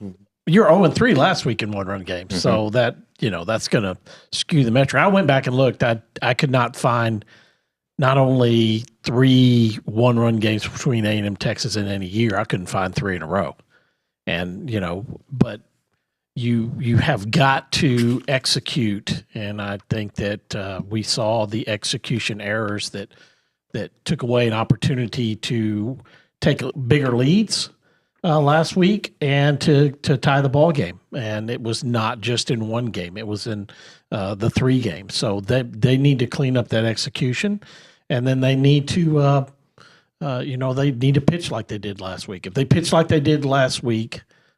Again, this week against LSU, it's going to go a long way to keeping the games close. And as Bronny said, getting into that bullpen, which is in flux for the Tigers, is really good. But how are they going to have to change it depending on what their starting rotation is with the TBA in Game 3? I mean, the execution issues are pretty easy to identify, at least last weekend. They were 4 for 30 with runners in scoring position. How many times in the 9th inning did they get the tying run into scoring position with less than 1 out? Or less than 2 outs. Every all three games, and they couldn't force it across. They couldn't scratch one more run across. So I think Scott brought up a good point about not being able to extend leads. I think about the first inning on Sunday specifically. That one really hurt. Felt like you should have been up 3-0, 4-0, perhaps even 5-0. That would have made you feel a lot better than 2-0. But yeah, at least in one-run games, it's going to have to come down to execution.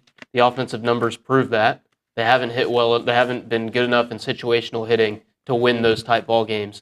But it's another lesson learned, and hopefully they can carry that with them moving forward into this weekend, next weekend, and then the regular season finale. It's pitching, defense, and timely hitting. Of all the new metrics that we've added to baseball, and we know which metrics are more important, which metrics extrapolate out into run production, which metrics are good defensively, which metrics mean the stuff is going to play well on the pitcher's mound, it still comes down to that old school pitching, defense, timely hitting.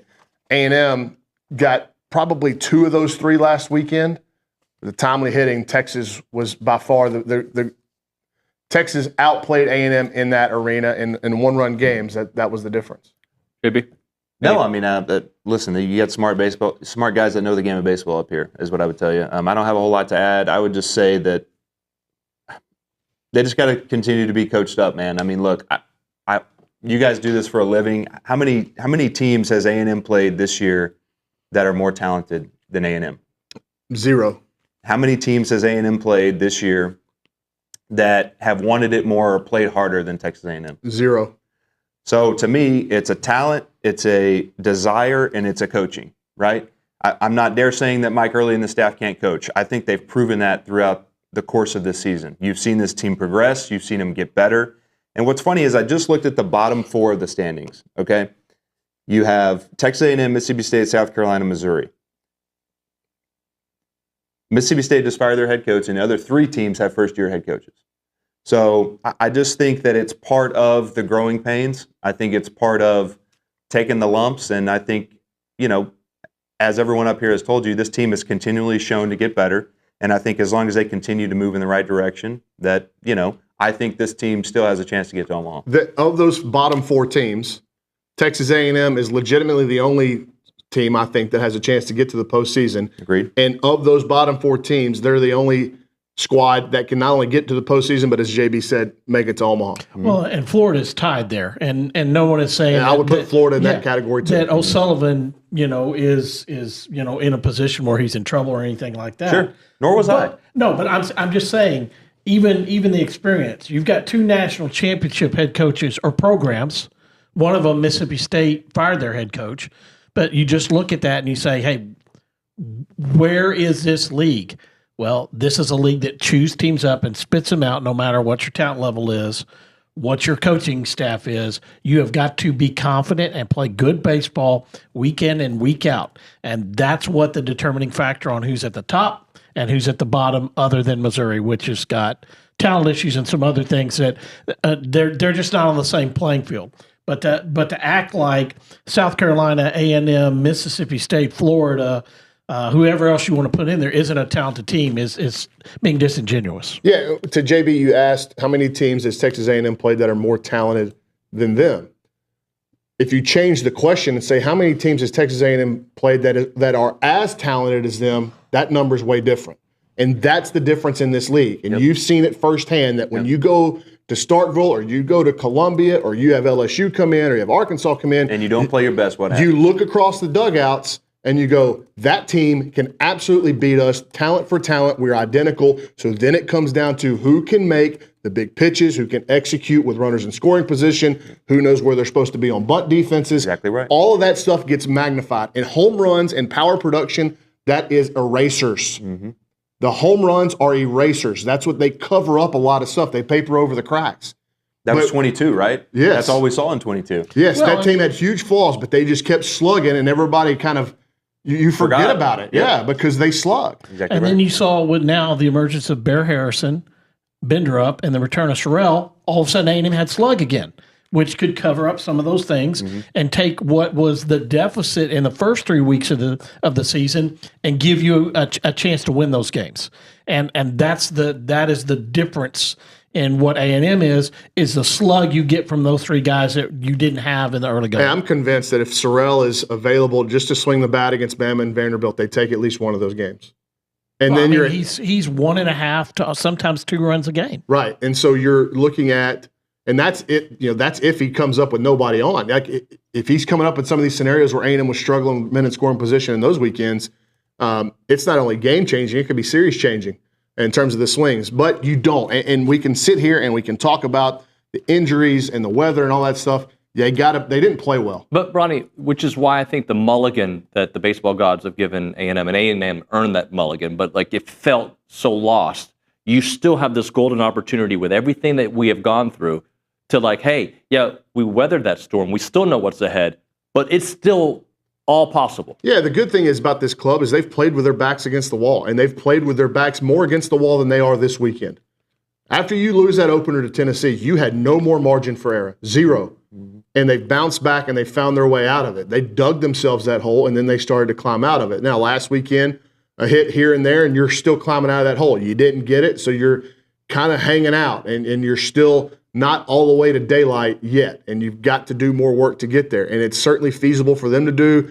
They've got to get to 13. Can they get 5 more wins out of their last 9 to get into the postseason? All right, we'll hit a break here. We'll come back with more. I got some offensive numbers to share with you guys. Right now, a moment for Caldwell Country Chevrolet, Highway 21 in Caldwell, and online at Caldwell Country Chevrolet. When you're looking for a new vehicle, that's the place to go. They have an incredible selection at great pricing and great trade-in value. When you go there, you know you're going to get the best possible deal. I highly recommend it. And it also comes with their world-class complimentary oil change for life, as long as you own that vehicle at Caldwell Country Chevrolet. They also have complimentary pickup and delivery for their service customers, an incredible selection that you can start online at CaldwellCountryChevrolet.com. It's not a far drive either. We're talking 15 minutes, the edge of Bryan to the beginnings of Caldwell. A short conversation away, but you'll see the difference when you step on the lot and do business with the great people at Caldwell Country Chevrolet. Highway 21 in Caldwell, online, CaldwellCountryChevrolet.com.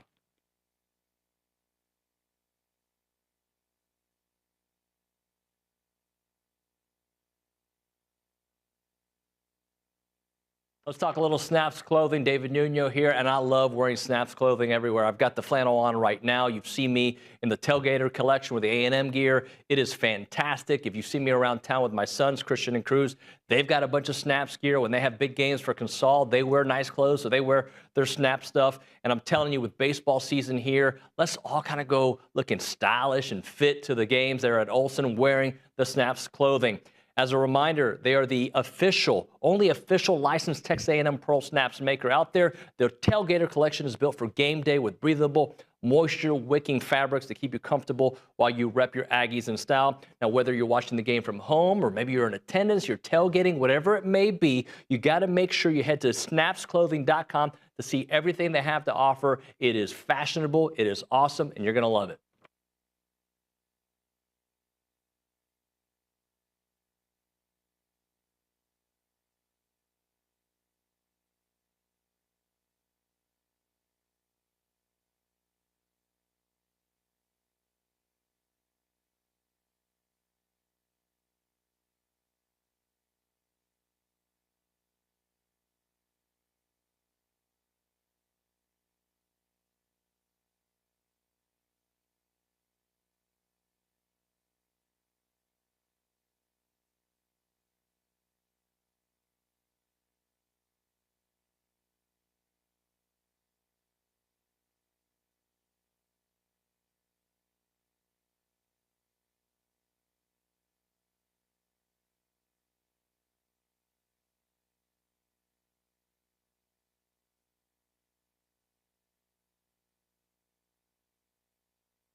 As a reminder, the final segment of the program is brought to you by Double Dave's. That's at 10:50, but right now, caller number 12 at 979-693-1150. We're going to hook you up with your choice of a dozen pepperoni rolls or a large one-topping pizza from Double Dave's. They've been around Aggieland since 1984 with your favorite pizza and, of course, those world-famous pepperoni rolls. Reliable in-house delivery, bringing piping hot goodness straight to your door. Just click on doubledaves.com and your favorites are on their way. The baseball bunch guys are still with us. So Ethan Jones, who does stats for us, came up with some interesting stats. I don't know if you heard them in the first segment. They rank first through fourth nationally in multiple categories in wins, but in losses, one of the worst offensive teams between 292 and 299 in several categories. I'll give these to you. So batting average, they are fourth in the country in wins, batting 335, 202, 299 in the country in the losses. Runs per game go from 11.6 in the wins to 3 in the losses, and on-base percentage drops from 463, first in the country, to 307 in the losses. Is that for the entire season or just SEC play? My understanding is the entire season. Well, yeah. I mean, when you look at especially those weekends against Alabama and Vanderbilt and then now Texas, when you add on to that, like those were really poor offensive weekends. Mm-hmm. The Vanderbilt one was the bottom, right, where the Commodores struck out something like 47 hitters over the course of 3 games. And you got, again, strikeouts aren't an indicator of run production unless you don't walk and you don't slug. A&M did neither in Nashville, and it got overwhelming with the strikeouts. The bad news is you're facing some starting pitching this weekend especially that can do that to you again. And some other numbers here. So I have the strikeouts. They increased by 36% in losses. Walks decreased by 42% in those losses. Yeah. I would tell you that Bronny hit the nail on the head. I would tell you that good pitching neutralizes good hitting, number one. And number two, I would tell you hitting is contagious. I think that's the reason for the drastic metrics. But the interesting thing about a strikeout team like LSU is their hitters are still, their pitchers are still getting people batting above 225 on them in league and overall the season. So it's when they get hit, this pitching staff at LSU, they get hit pretty hard. So it's a combination of both, and you've got to put the ball in play against them, and that's the key. I mean, they're going to throw hard. You're swinging hard. Don't get up there with a and have it be a weak output. You have got to hit the ball and put it in play, because I think that those numbers, I expected with their strikeout numbers that their batting average against to be below 200. I really did with these 2 starting pitchers. And that's not even taking into account Shores, who, is kind of an enigma. I mean, I heard y'all talking about it. He reminds me of Puck at Florida. He still haven't figured it out yet. When Puck, his first 2 years as opposed to year 3, was a completely different guy at Florida. So, you've got a guy with potential there. So that's why I think that you have got to take advantage of the balls that are in the strike zone. And if you're swing and miss on pitches in the strike zone, that's going to be a good weekend for LSU. Scotty, what can you tell us from your research on this pitching staff, LSU's? I just, I think it's similar to what you saw last weekend. And when you get into this time of year, when there's a TBA, there's a reason. It's ineffectiveness or injury. Well, last week it was injury for Texas. This week it's ineffectiveness. Now you put the freshman in last week, and he was tremendous against Tennessee. I mean, he was SEC, freshman of the week.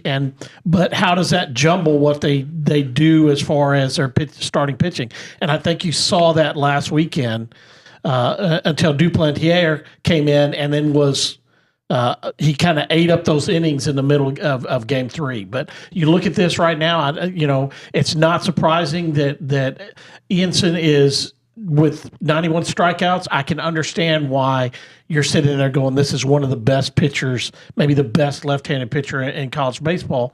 But that batting average against him just kind of hangs over my head as far as a guy that I would think would be really, really low. And matching some of the guys in the league, I mean, you look at Liam Doyle. Well, he's got a 144 opponent batting average against him in SEC play. That's, maybe, he has stuff and that kind of success this year. I think one of my indicators that I like to look at now in terms of pitcher effectiveness that we don't regularly talk about is WHIP, walking hits per innings pitched.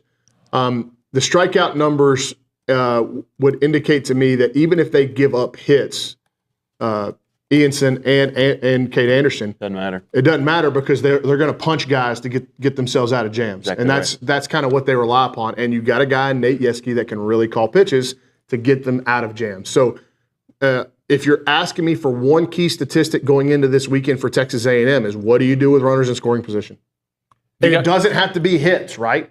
Do you execute in runners in scoring position scenarios? Well, and to Bronny's point right there, sorry to jump in, but one thing in studying the numbers, Bronny, they will put you on first base. This team will walk you, right? So A&M, will they take their base hits? Will they take their walks? But to Bronny's point, the series is going to come down to what you do with runners on base.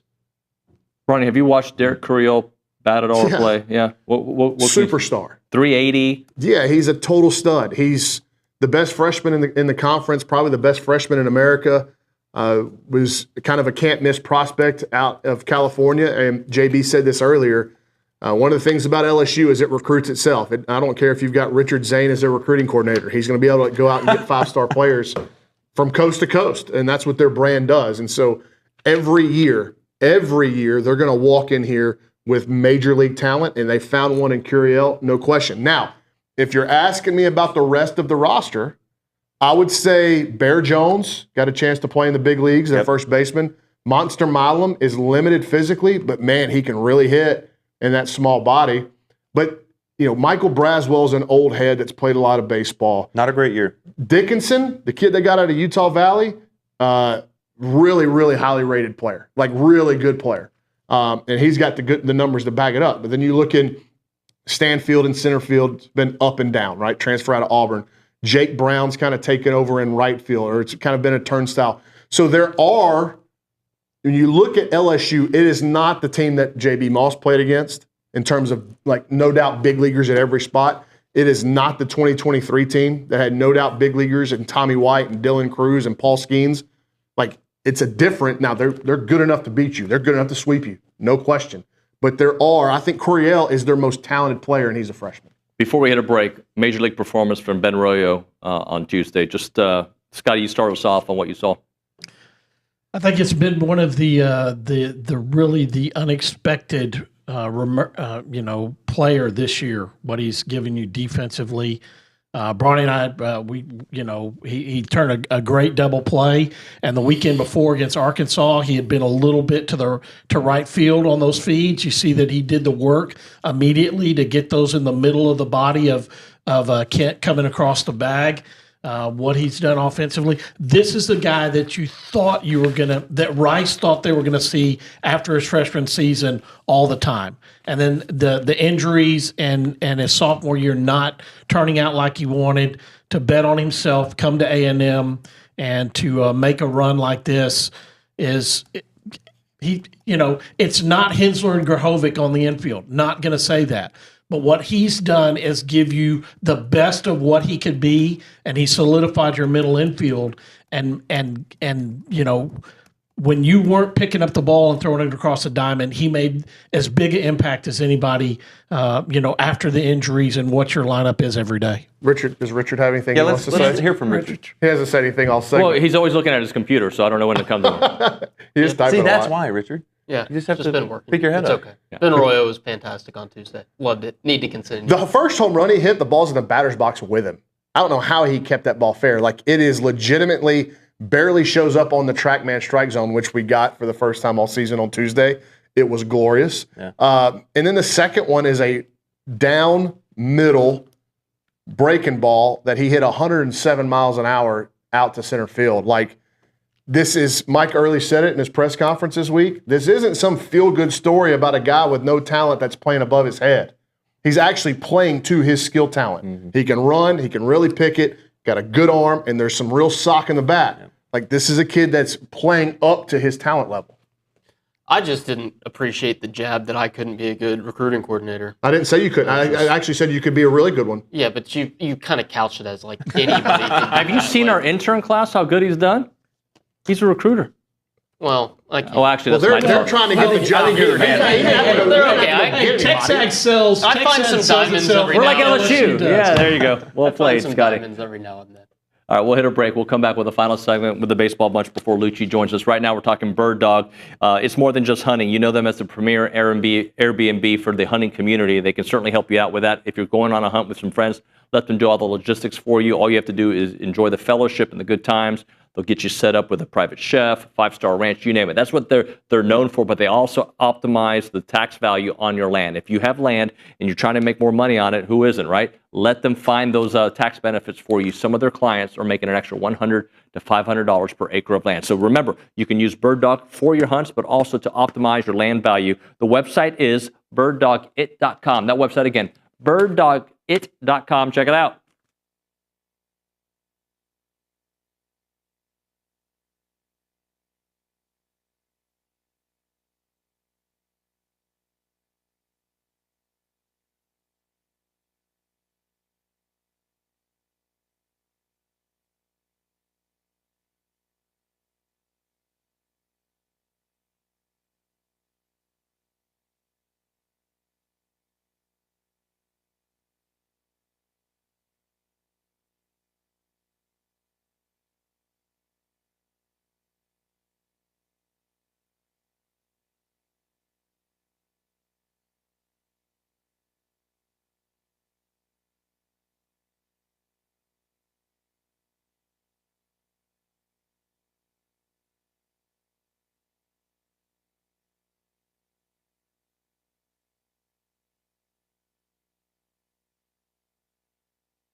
And we're back. We call it TexAgs Live. We're presented by David Gardner's Jewelers, Rollo Insurance Studio. Final segment of the baseball bunch. This is where we kind of say what we expect to see. So, Bronny, who's somebody you're watching out for? What are some things to look out for this weekend?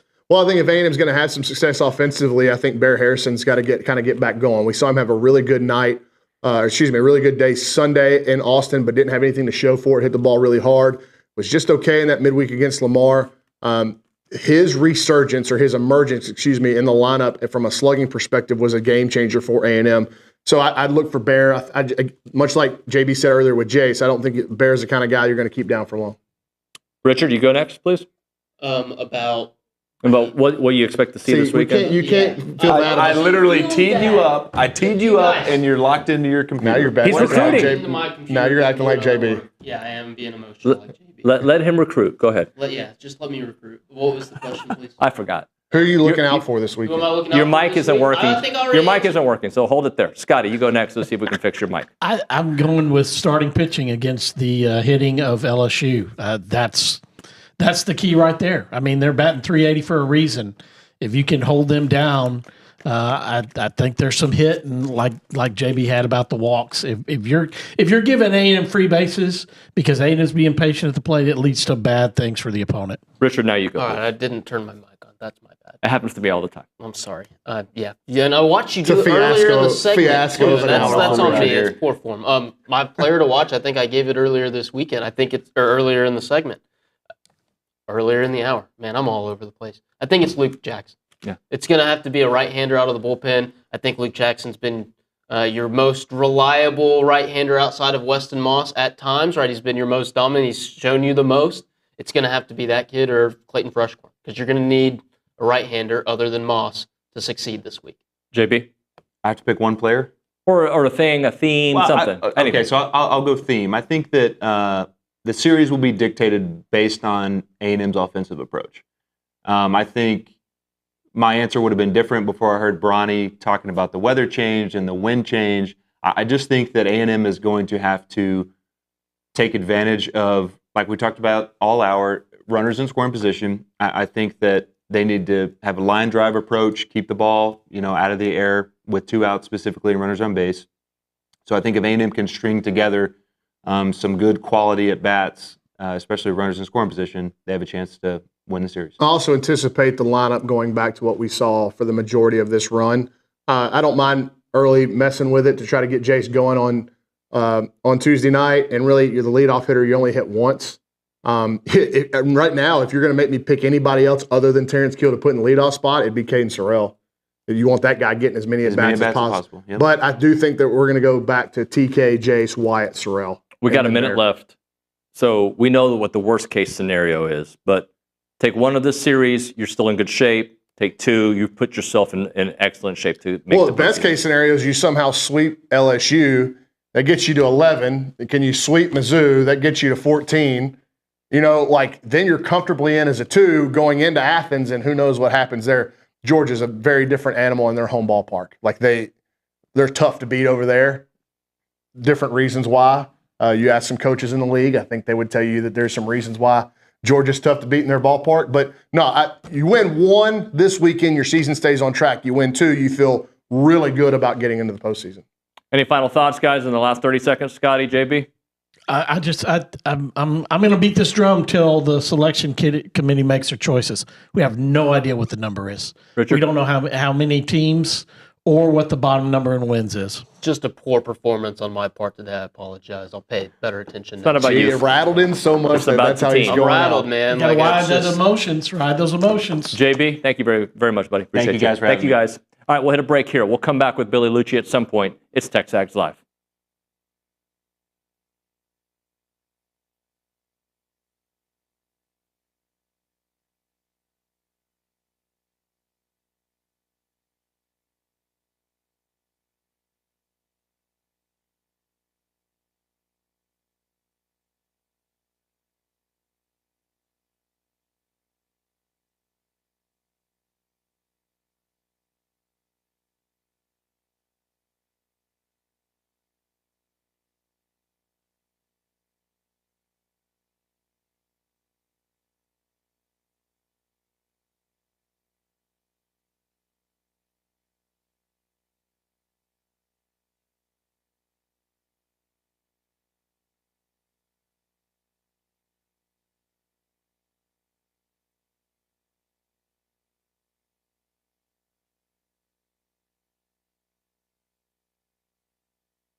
Welcome back into TexAgs Live, presented by David Gardner's Jewelers, Rollo Insurance Studio. Hour number 3 of the program.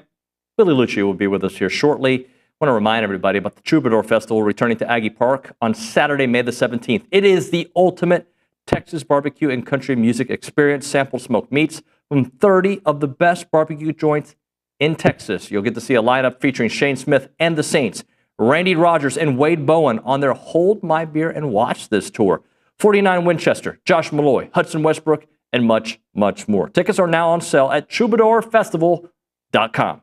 All right, so we got to get into some SEC notes here on the program. So why don't we do that with our good buddy Nick Savage? It is Around the SEC, presented by Jaxer.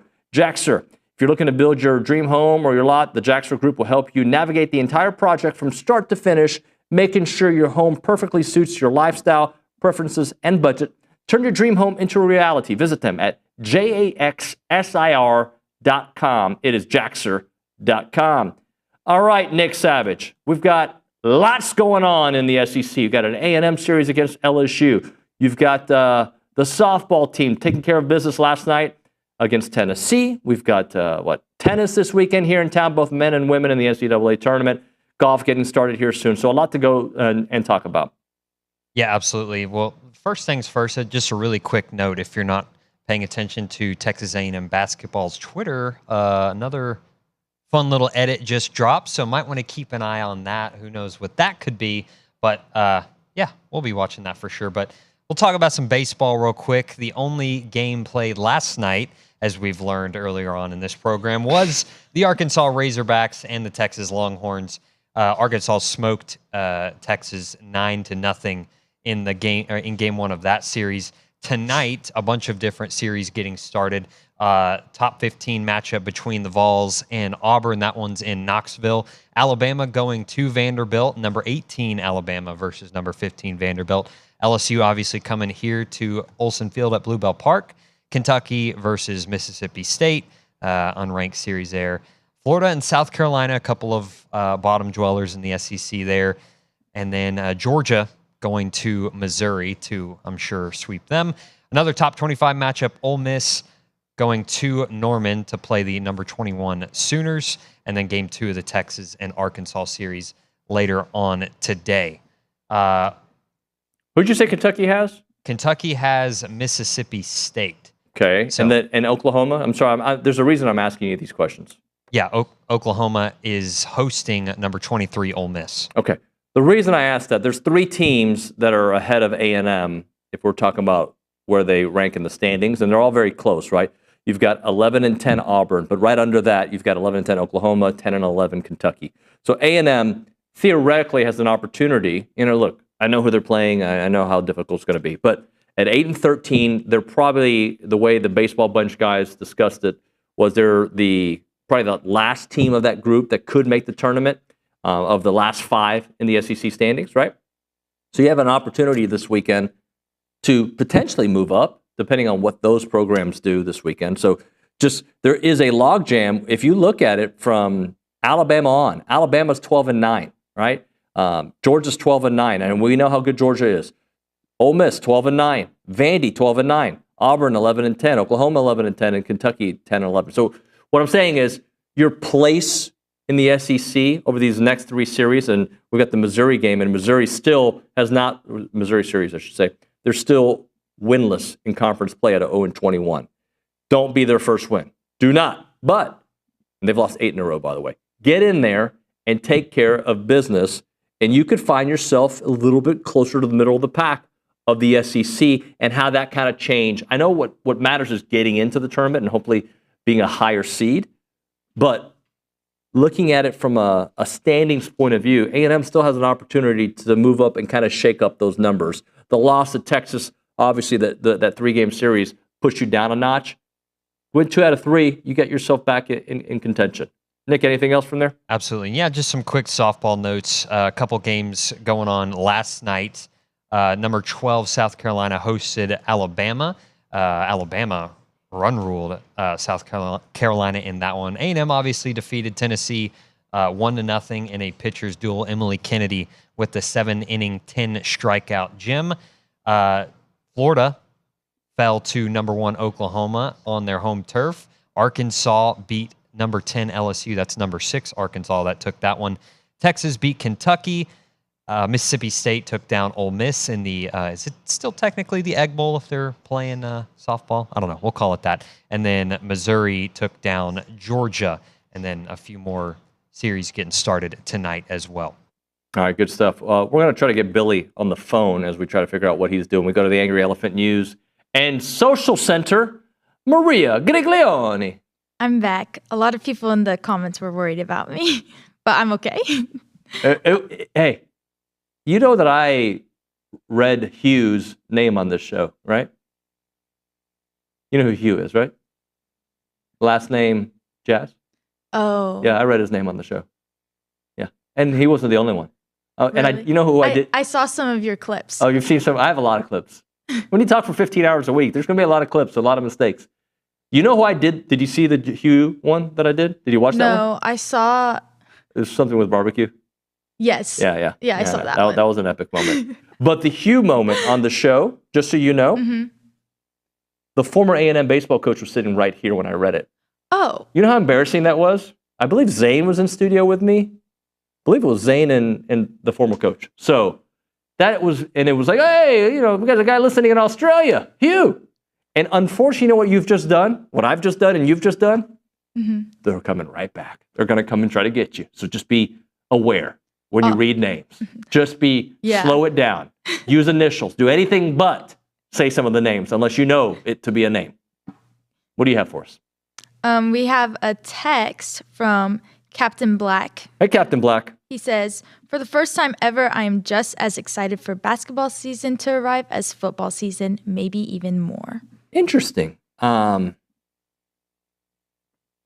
am excited about basketball season. I don't know if I think because we have such a long way to go. Yeah. That, we have a long way to go for football, guys. We're just at the midpoint of the offseason. Maybe it's just because it's fresh and new. Yeah, it is. So it's just new things. And look, they're going to keep adding to that roster. And every time they do, I think I'm going to get excited. So I feel that Captain. Is it Captain Black or Captain Jack? It says Captain Black. All right, Captain Black. What else do you have for us? Weldon Collins commented. Derm. That's the Derm doc. He commented, how many teams have played 2 number 1s and 2 number 2s, with 3 being on the road in 4 out of 5 series? I think this was in regards to baseball. A&M baseball, it is. And Derm's a huge baseball guy. Look, I don't mean to overstate, because all teams in the SEC have what I think is a similar schedule roadmap. You're going to take on a number 1 or a 2 or a 3 in this conference probably multiple times, right? I think my whole point of it was it happened at one little juncture, right? You had this 4-week, 5-week period where you're taking on 1, 2, not such a good team, 1, 2, right? All in a 5-week period happening, coming off the worst start you could imagine for this team. So that's when I talk about taking on 1 and 2, and I know we've made the comparison on this show. I think it was Richard the other day to A&M in 2018 taking on Clemson and Alabama, all the teams, the number 1 and 2 teams that they took on that year in football. To me, it's more about the gauntlet of that schedule happening at the same time. Also, from a wins and losses perspective, at the most inopportune time, because you were out. It'd be are you familiar with fighting, boxers, MMA, all that stuff? I'm not going to give you names. But it'd be you are down for the count, and Mike Tyson's on the other side. You've heard of the name Mike Tyson? Yes. And then you get up and somehow beat him, and you got, Conor McGregor's waiting for you next, right? And then Sugar Ray Leonard after. You don't know any of these names, do you? Not the last 2, no. Yeah. Conor McGregor? Sugar Ray? It sounds familiar.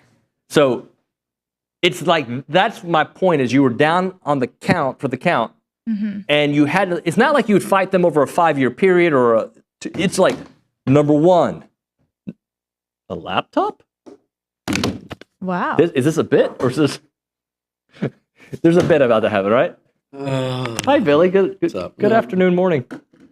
I like that hoodie. I don't know if you've worn it before, but top of the morning to you. think I wore it once because the tag was still in it this morning. So I think I wore it once, and I was maybe unsure about whether or not I was going to keep it. Okay, well, I like it. Thank you. Now I'll keep it. Yeah, I'd wear Probably it. a little late to return it, actually.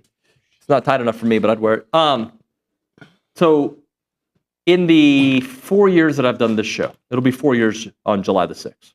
Dog years. Okay, 42. Yep.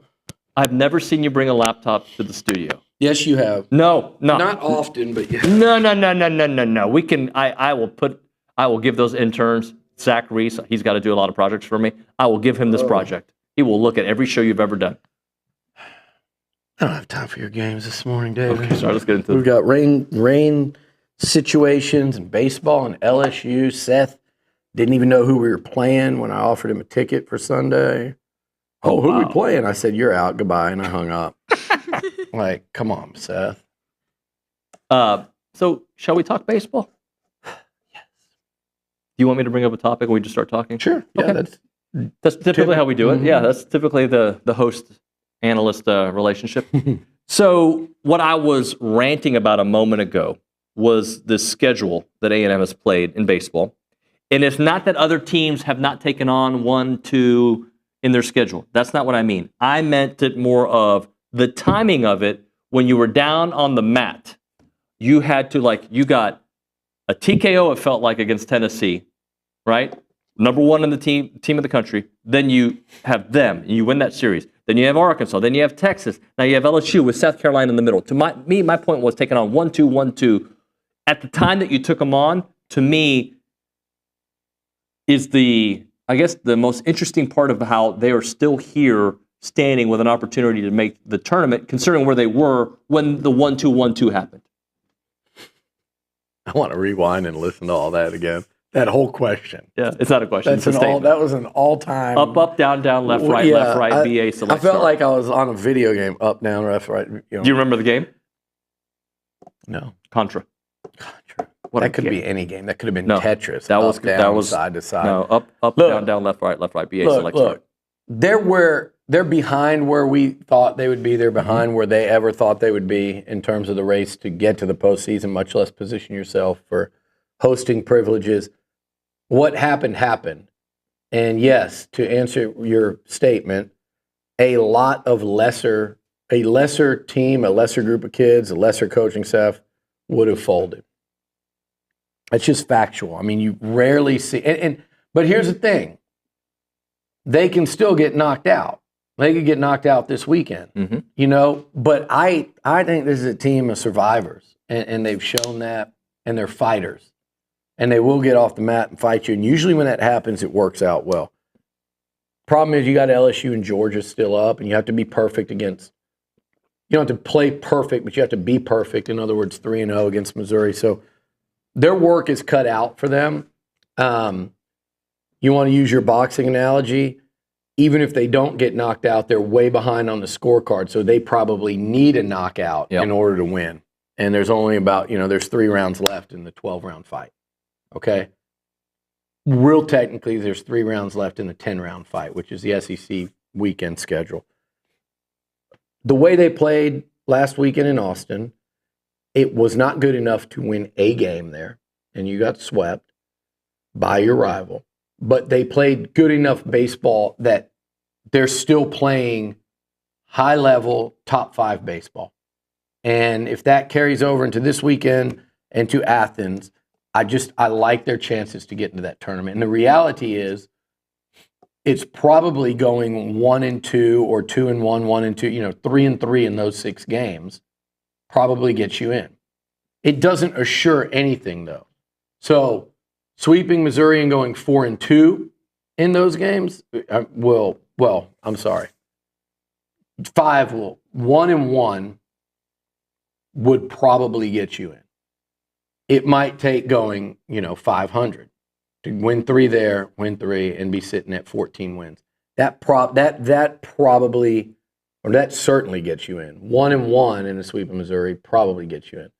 The goal should be to win both of those series and leave no doubt.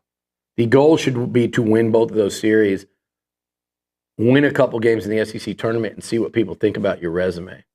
If you've got series wins against Georgia, LSU, Arkansas, and Tennessee, and 3 of those 4 on the road, all in the second half of the season. You know, you think about March Madness and these teams that are, and then go beat, let's say, an Ole Miss and a Tennessee in the SEC tournament, and let people talk about the hottest team in the country, and see if you could sneak in to hosting. Unlikely, but to say it's unlikely that they'll win a home series against LSU and a road series against Georgia, yeah, I mean, the odds say you won't. Those teams have been better than you all year, but what of recent history says you can't do that? Right. When you look at how they played in Knoxville, how they played in Fayetteville, and even how they played in Austin. So it's right there in front of them. They've positioned themselves. It's like you're really proud that those guys are showing that kind of fight, wearing the A&M uniform. I think every glass half full, glass half empty fan should feel that way. I think the college baseball world has taken notice, but they also haven't done anything yet other than show incredible resolve and fight. That's not their goal. Their goal wasn't to show that they wanted to compete. Their goal is to get in the postseason and prove the world wrong and prove to themselves that, you know, that they were right in believing that this thing could work. So they have to get there. And frankly, like, I want to see them win every series. I don't care how they get there. They have to get there. And if they're a 3 seed, they're going to be hell in a weekend tournament. Yeah, that I agree with. And how concerning is it, the potential north wind that Brauninger was talking about, with a team that really needs to mash because of some of the offensive issues they've had in their losses? Well, listen, this deal is funny to me because I don't know how many home runs LSU hits. I've watched them all. They seem like they rake. Both teams are playing with that wind. I actually heard people using the wind as an excuse, you know, against Texas. And I do think, like, look, you know, it forced Wyatt Hensler's grand slam to go foul. It kept a couple balls in the ballpark. I thought it helped. See, so it helped Keel's hit almost go over the yard. The fly, what looked like a normal routine fly ball. But it didn't get over, but Rodriguez's did with the help of the wind. But the wind was blowing for both. I don't, listen, I don't have time for that. Like, I would say, like, I get the premise is for a team like A&M. Like, look at Bear Harrison. Had that series been played at Bluebell Park instead of Dish Falk, yeah, I think the Aggies hit more warning track fly. I don't know the numbers, okay? I'm sure Brauninger or Zane have the statistics there. I just sat there and watched the games. I'm fairly certain from watching those games that A&M hit more warning track fly balls that were caught on the track or were doubles that could have been home run. I think if you added them, Texas had a few too now. You know, Jace snagged one on Sunday. There were a few of them. I think did Jace have another one like that, or not to that level? But I'm pretty certain watching those games. I feel confident in saying the Aggies hit more that were right up against the wall and the warning track that here would have been home runs. So yeah, they're built more for that south wind, and we know that was. But guys, like, stop that. That wasn't why they were playing poorly early in the season. Had way more to do with no Caden Sorrell. It had way more to do with no Caden and Gavin and a bunch of young and new guys trying to figure it out, and that probably affected Jace. Hayden Schott had torn his MCL like a week before the season. I don't know how many of you walk around with those, but you play baseball with it, and you say, well, he did it last year. Well, he did it for like the last few weeks last year, and then had it fixed, and then tore it right. So there was a lot going on early in the season. Oh, by the way, the weight of expectations and pressure. And you lose a couple. You lose to Cal Poly, you lose to New Mexico State, and you lose to Texas State. UTS, the pressure starts mounting. This is a different baseball team. They're much better. Yes, they would fare better if they could sit there and launch bombs. LSU probably wants a wind blowing out too. they're both playing in whatever the conditions are, period. So it is what it is. Make adjustments, figure out a way to win the game. Pitch well, hit well, don't strike out, move base runners along, and play confident baseball. Yes, I get the point, but I don't want to get out there and start preemptively thinking of reasons why they're at some kind of disadvantage. Sure. If we weren't on air, my response would be F that. We are on air, and I just said F that. My response would sound differently off air, and I don't even know if I'd use that word on air because I'm not a cool cusser.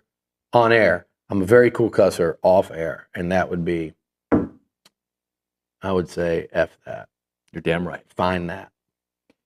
We're going to talk about Not water. to be confused with write that. We don't want Zane to come popping in. Oh. I think every time someone says or tweets that, he pops in like he wants his 15-cent commission.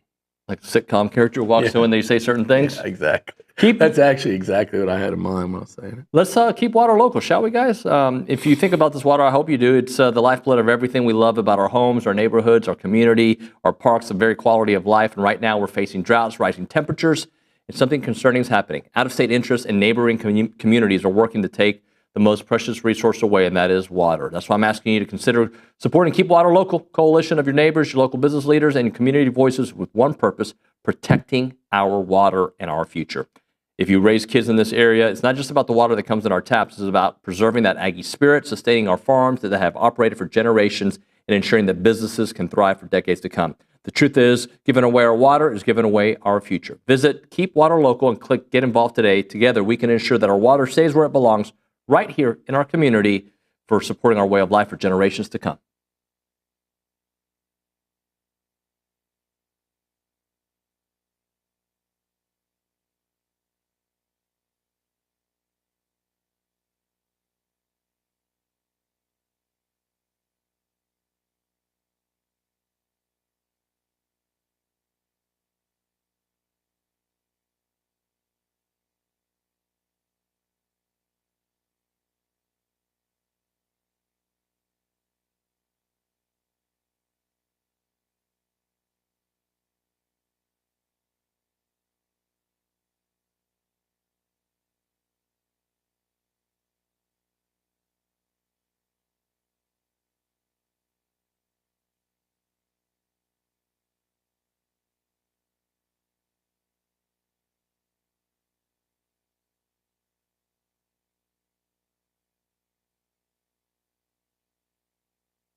And we're back. TexAgs Live. About Ben Arroyo. What about Ben Arroyo? This is amazing. 8 RBI Ben Arroyo?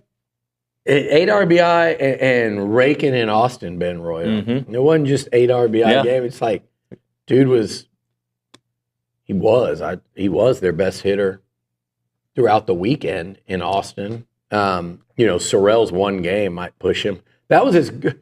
The way Caden Sorrell played in a must-win game against a rival on the road, I'll be honest, I wouldn't call that environment hostile. It's a different baseball environment. It was great. I'll tell you one thing they do that I'd like to see A&M do better. I know that's blasphemous. I'd like to see A&M somehow, Aggie baseball, and has nothing to do with what goes on in the stadium or on the field, but I'd love to see more of a tailgate situation grow around Bluebell. Mm-hmm. And I don't know where that would be. I don't know the logistics of why it can be done. If you could tell me why there versus here. I mean, I remember the great days of what went on in Aggie Alley when I was in college, late in college, very early days of the Maroon and White Report. There were many a beer drank in Aggie Alley. That's where all the athletes would go hang out on a Friday, and all the students and all the, frat and sorority crowd, and everybody would be out there watching the game before going out. And it was just a badass time. And it also helped that they had a great team, which I think A&M's going to have in the foreseeable future here.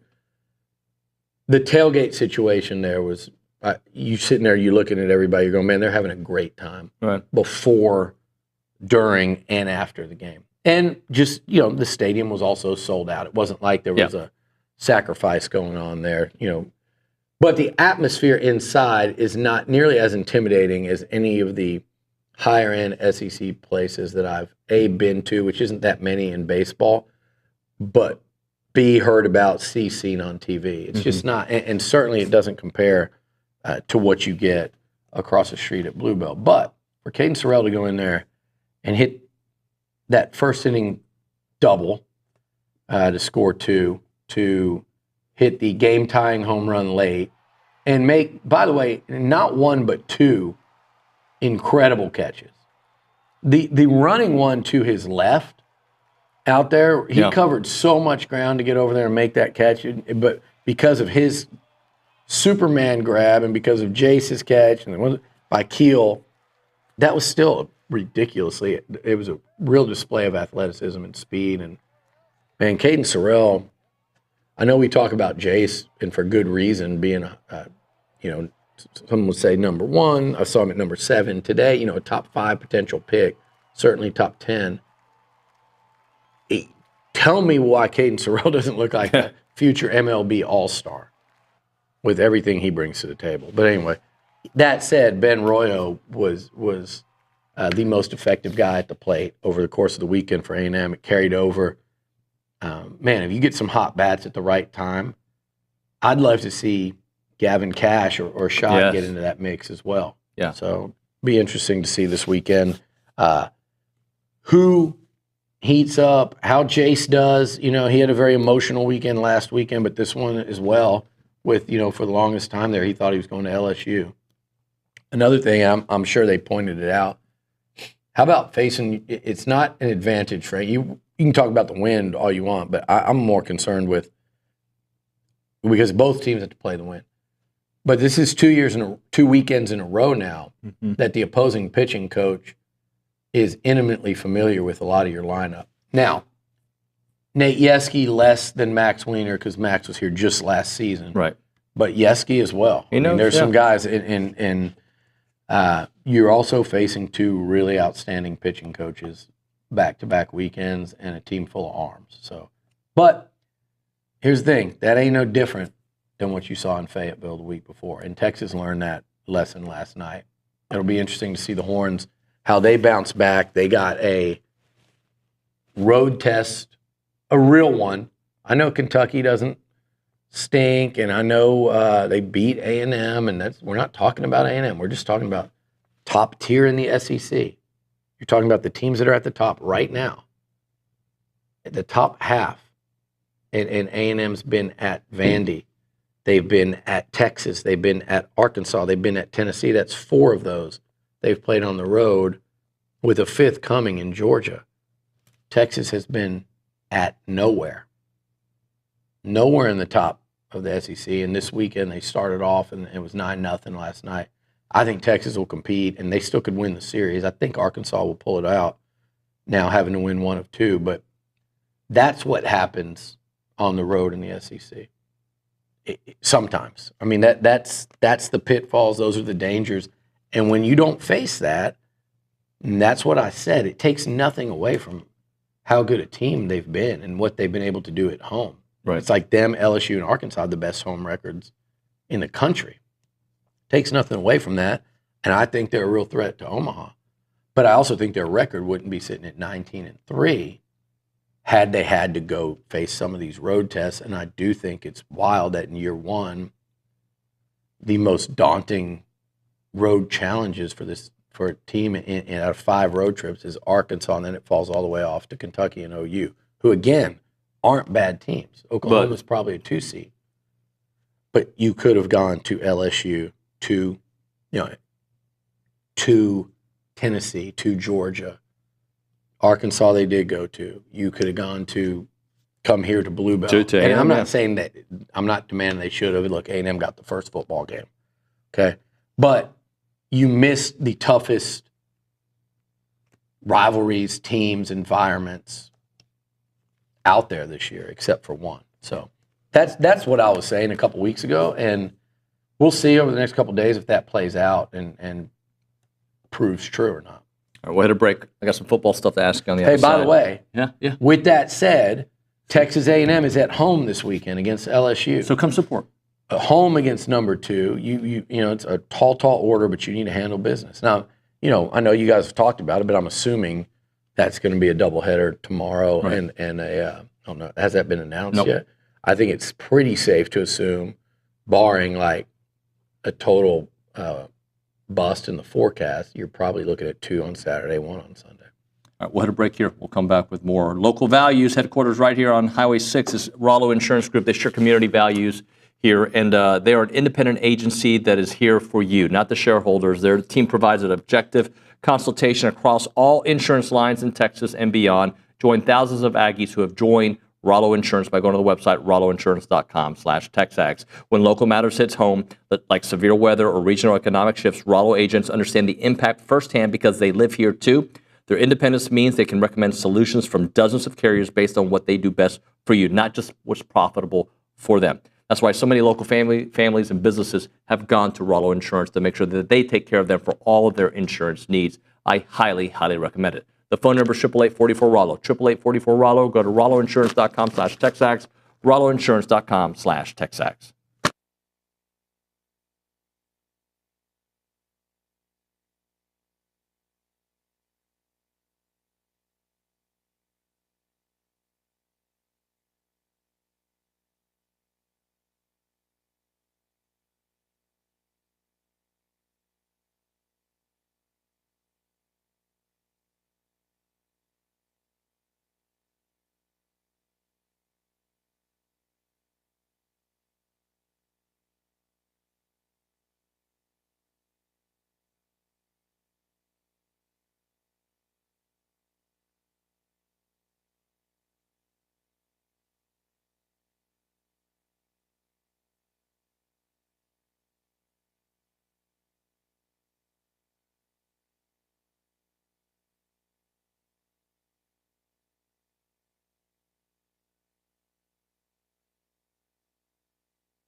And we're back, TexAgs Live, presented by David Gardner's Jewelers, Rollo Insurance Studio.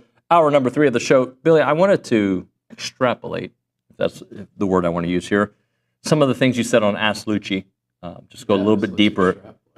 Like to go deeper into what you said, because something that you said that caught my attention that I didn't realize that I agreed with until I heard it. Yeah. Was that this roster that A&M has comparable, to what Tennessee had last year. And I didn't really think about it, but strong running game. We think a stronger defense. Nico wasn't all that last year. I would hope. I mean, A&M needs Marcel Reed to be better than Nico was last year. I mean, Marcel. I'd have to follow more of Nico from last year, and I know Marcel played in less games, so the stats aren't going to be a heads-up comparison. But watching both of them play, like I feel like Marcel might have had more high moments against better teams than Nico. I mean, I'd have to go look. Again, I didn't follow, but OB went through Nico's schedule, and a lot of his numbers came against the not good schools. Yeah, that's what a lot of people were saying when he left. But in a pure stat comparison wouldn't be fair, again, because Marcel started, 7 games or so? But Marcel, I thought, played really well, actually, against USC. Again, you look at his 2 picks, and one of them should have been flipped from an interception to a touchdown. I thought, numbers-wise, he was probably pretty good against South Carolina. He had a real costly pick and then fumbled late, so I'm not gonna call that a good game. Right. But it still told me something that on the road against that defense, he led A&M back from 20 to down 20 or 17-0 to take the lead. To take a lead, and then they tied it. But overall, I wouldn't call that a good game. But what he did against Florida, I thought he played really well, obviously, in his first road start. What he did, not even starting the game against LSU, was pretty legendary and epic. And then that Auburn loss, again, down 21-0. And look, I'm not saying down 21-0 that none of that's on the quarterback. You'd have to go back. I'm sure he missed some open throws or there were reasons that they were unproductive on their first 3 drives of the game. Right. And certainly the quarterback's going to play a role in that. It's probably QB and blocking. I don't remember like a rash of drop passes early in that one. I do remember them late when he did make a throw that would have ended the game essentially, and he did make a throw that would have forced another overtime. So I remember all that, and I think he put up pretty good numbers against Auburn and made some electric plays. So, yeah, they should be better at quarterback than Tennessee was last year. They need to be. They should be better at QB than Tennessee was last year. And my point in all that was just to say, like, somebody was asking, does A&M have the roster to make the playoffs? And I'm like, there are areas I'd like to see the roster be better. There are areas I believe they will soon be better.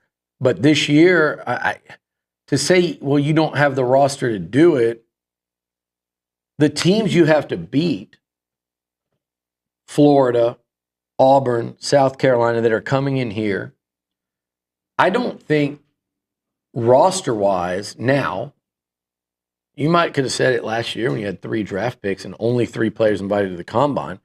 I don't think roster-wise now today, those teams, if we're on a 100-point scale and maybe some of them are 3, 4, 5 points higher on a 100-point scale, like that's not enough to say you can't beat them or you shouldn't. So like, let's just call it what it is. Like, if you want to say they're generally even with some of those teams and you get those 3 at home, I would think maybe Notre Dame. I don't know, though, with what they lost, if their roster's necessarily better. Again, it might be slightly better, and you can call it, but it's within that range of even, in my opinion. And maybe not last year's Notre Dame. They lost some really good NFL guys that I think are going to start in the league, but Notre Dame, South Carolina, Florida, Auburn, yeah, I get it. They've got those great receivers and ton of speed on defense, but like roster-wise and what's on the field and the 22 guys, like you can match up with all those teams. Your roster is good enough to match up and beat those teams, especially at home. And then who are your other, Arkansas, LSU. LSU would be the interesting one because of what the draft typically says for them. Yep. But that was the case last year, and the Aggies whipped that ass. They beat them by 17 points. And that was with Mason Smith. That was with, the late Kyron Lacey. That was with Will Campbell and the other offensive tackle. Will Campbell, a top 5 pick. Like, that was with some real dudes. Like, I think the roster advantage was greater between LSU and A&M this past season than it would be this year. Again, I think that's in the same boat. So who are you going to play where your roster isn't good enough to beat on that specific Saturday? And the only team, I think, with a significant roster edge would be Texas on that schedule. But even the Horns, when they lose like 25 draft picks essentially in 2 years, I know Texas fans, again, this is another thing that they don't want to hear, but I think they take a step back. It doesn't mean that they will still have more talent than every team they play but 2. And those 2, they'll probably be on equal footing. It's Ohio State and Georgia. Who also have new quarterbacks as well. Yeah. So it's a nice setup for Texas. But talent-wise, they can still be the most talented, they won't play anyone more talented, right? And only 2 teams probably right up there with them. That can still be true, but you can also take a step back. And I don't think they'll have as much talent on the field as they've had the last 2 seasons. But I still think that's the one team A&M will play when you look across the board talent, where before the game you go, okay, they're a notch above. They're a notch above. And that's one team out of 12. So to ask me, does that team have the talent to get to the playoff? My answer is yes, they do. So do a bunch of teams. Right. So it's going to come down to the other things. It's going to come down to quarterback play. It's going to come down to defending your home field. It's going to come down to, how good is your defense at getting off the field on third down. It's going to come down to how hard you work in the offseason. How badly do you want it? How well do you handle adversity in game and when you lose a game? Right. There's going to be a big crowded bunch, and it's going to be LSU, South Carolina, probably Auburn. I think Ole Miss will fall into that group now. They had their chance to be up in the upper echelon. I think they fall back into that group. I think Bama is probably in that group. Surprisingly, there's going to be a crowded. OU might climb their way into that group. With all their, I don't trust the portal stuff, but I do really like their quarterback. They could crawl into that group. A&M. I could keep going. Florida, I didn't mention. It's a crowded bunch of, I think, about 8 teams this year that are going to be like, we want Tennessee, although I wonder about their quarterback now. There's about 8 teams that are going to say there's going to be probably 3 of those 8 are going to be like legit playoff contenders come November. And maybe it's just one, maybe it's Georgia, Texas, and 2 of those 8 maybe can sneak in. We got to hit a break, but I just want to bring this up. I'm looking at Nico's numbers. 19 touchdowns on the year to just 5 interceptions, which is it's a nice number for him. But he was sacked 28 times. By the way, Marcel in less games, pretty close stats. 15 touchdowns. He did have the 6 interceptions, which is more in less games, but he did throw for 15 touchdowns. And if you look at him, he was sacked 14 times. So the fact that Nico was sacked that much, I found that to be very interesting. I want you to show me what were Nico's great games. Not in you right now, but when I'm looking at Nico, what were your great games?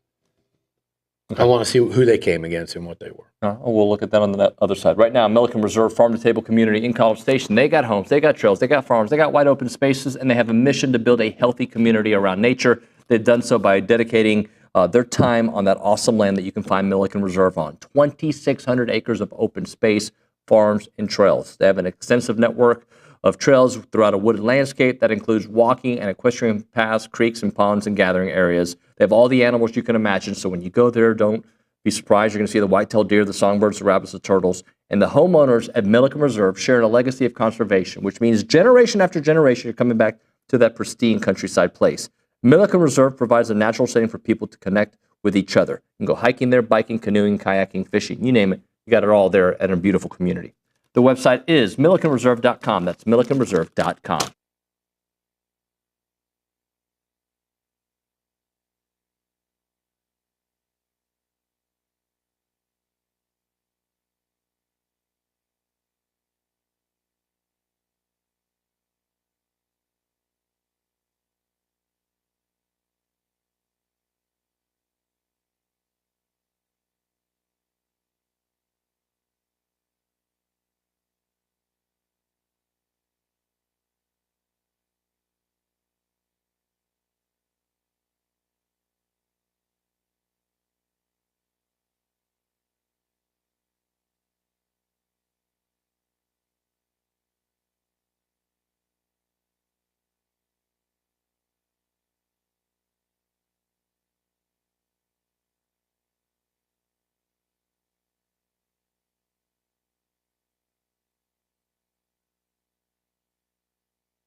TexAgs kickball coming up May 7th, Bee Creek Park from 11 a.m. to 4 p.m. Grab your team of 8 to 10 players to join. It's fun, active event, open for all skill levels, and great opportunity for some friendly competition. Plus, participants will have a chance to win prizes from sponsors like Yeti, Academy, Turtlebox, Topgolf, and much more. To register your team or get more information, head over to TexAgs.com. That's going to be on May 7th, Bee Creek Park, 11 a.m. to 4 p.m. Come out and be part of the fun today or that day with the Aggie community. All right, Billy. Federico. Got to say with an accent. I don't know why. No, you don't. Yeah. I like Actually, you don't. It comes out well. Federico. Finish. Fetty 2 times. Fetty 6'11". I've watched him a few times this year. You know, he for a guy that averages 5 point something points, 4 point something boards. I think a little under 2 block shots a game. He's a guy who stands out when he's on the court, you know, and they needed, I think, on this roster, a rebounding presence. But the thing is, I think I told you the other day, I ran into him and the basketball staff at breakfast the other day when he was on his visit. And Man, the thing that stands out is you think of you're thinking of a big, right? When you think 6'11", and especially me and you, like the basketball we grew up watching, you think of, oh, he's big. No, this is like a forward that can really run. And someone was telling me, like, when they put this team together, he might be the fastest guy up and down the floor. With his speed combined with obviously the length and the amount of ground he's going to cover when he's striding up and down the court, he's a real athlete at 6'11". But I mean, think of that defensive presence and that length on the inside.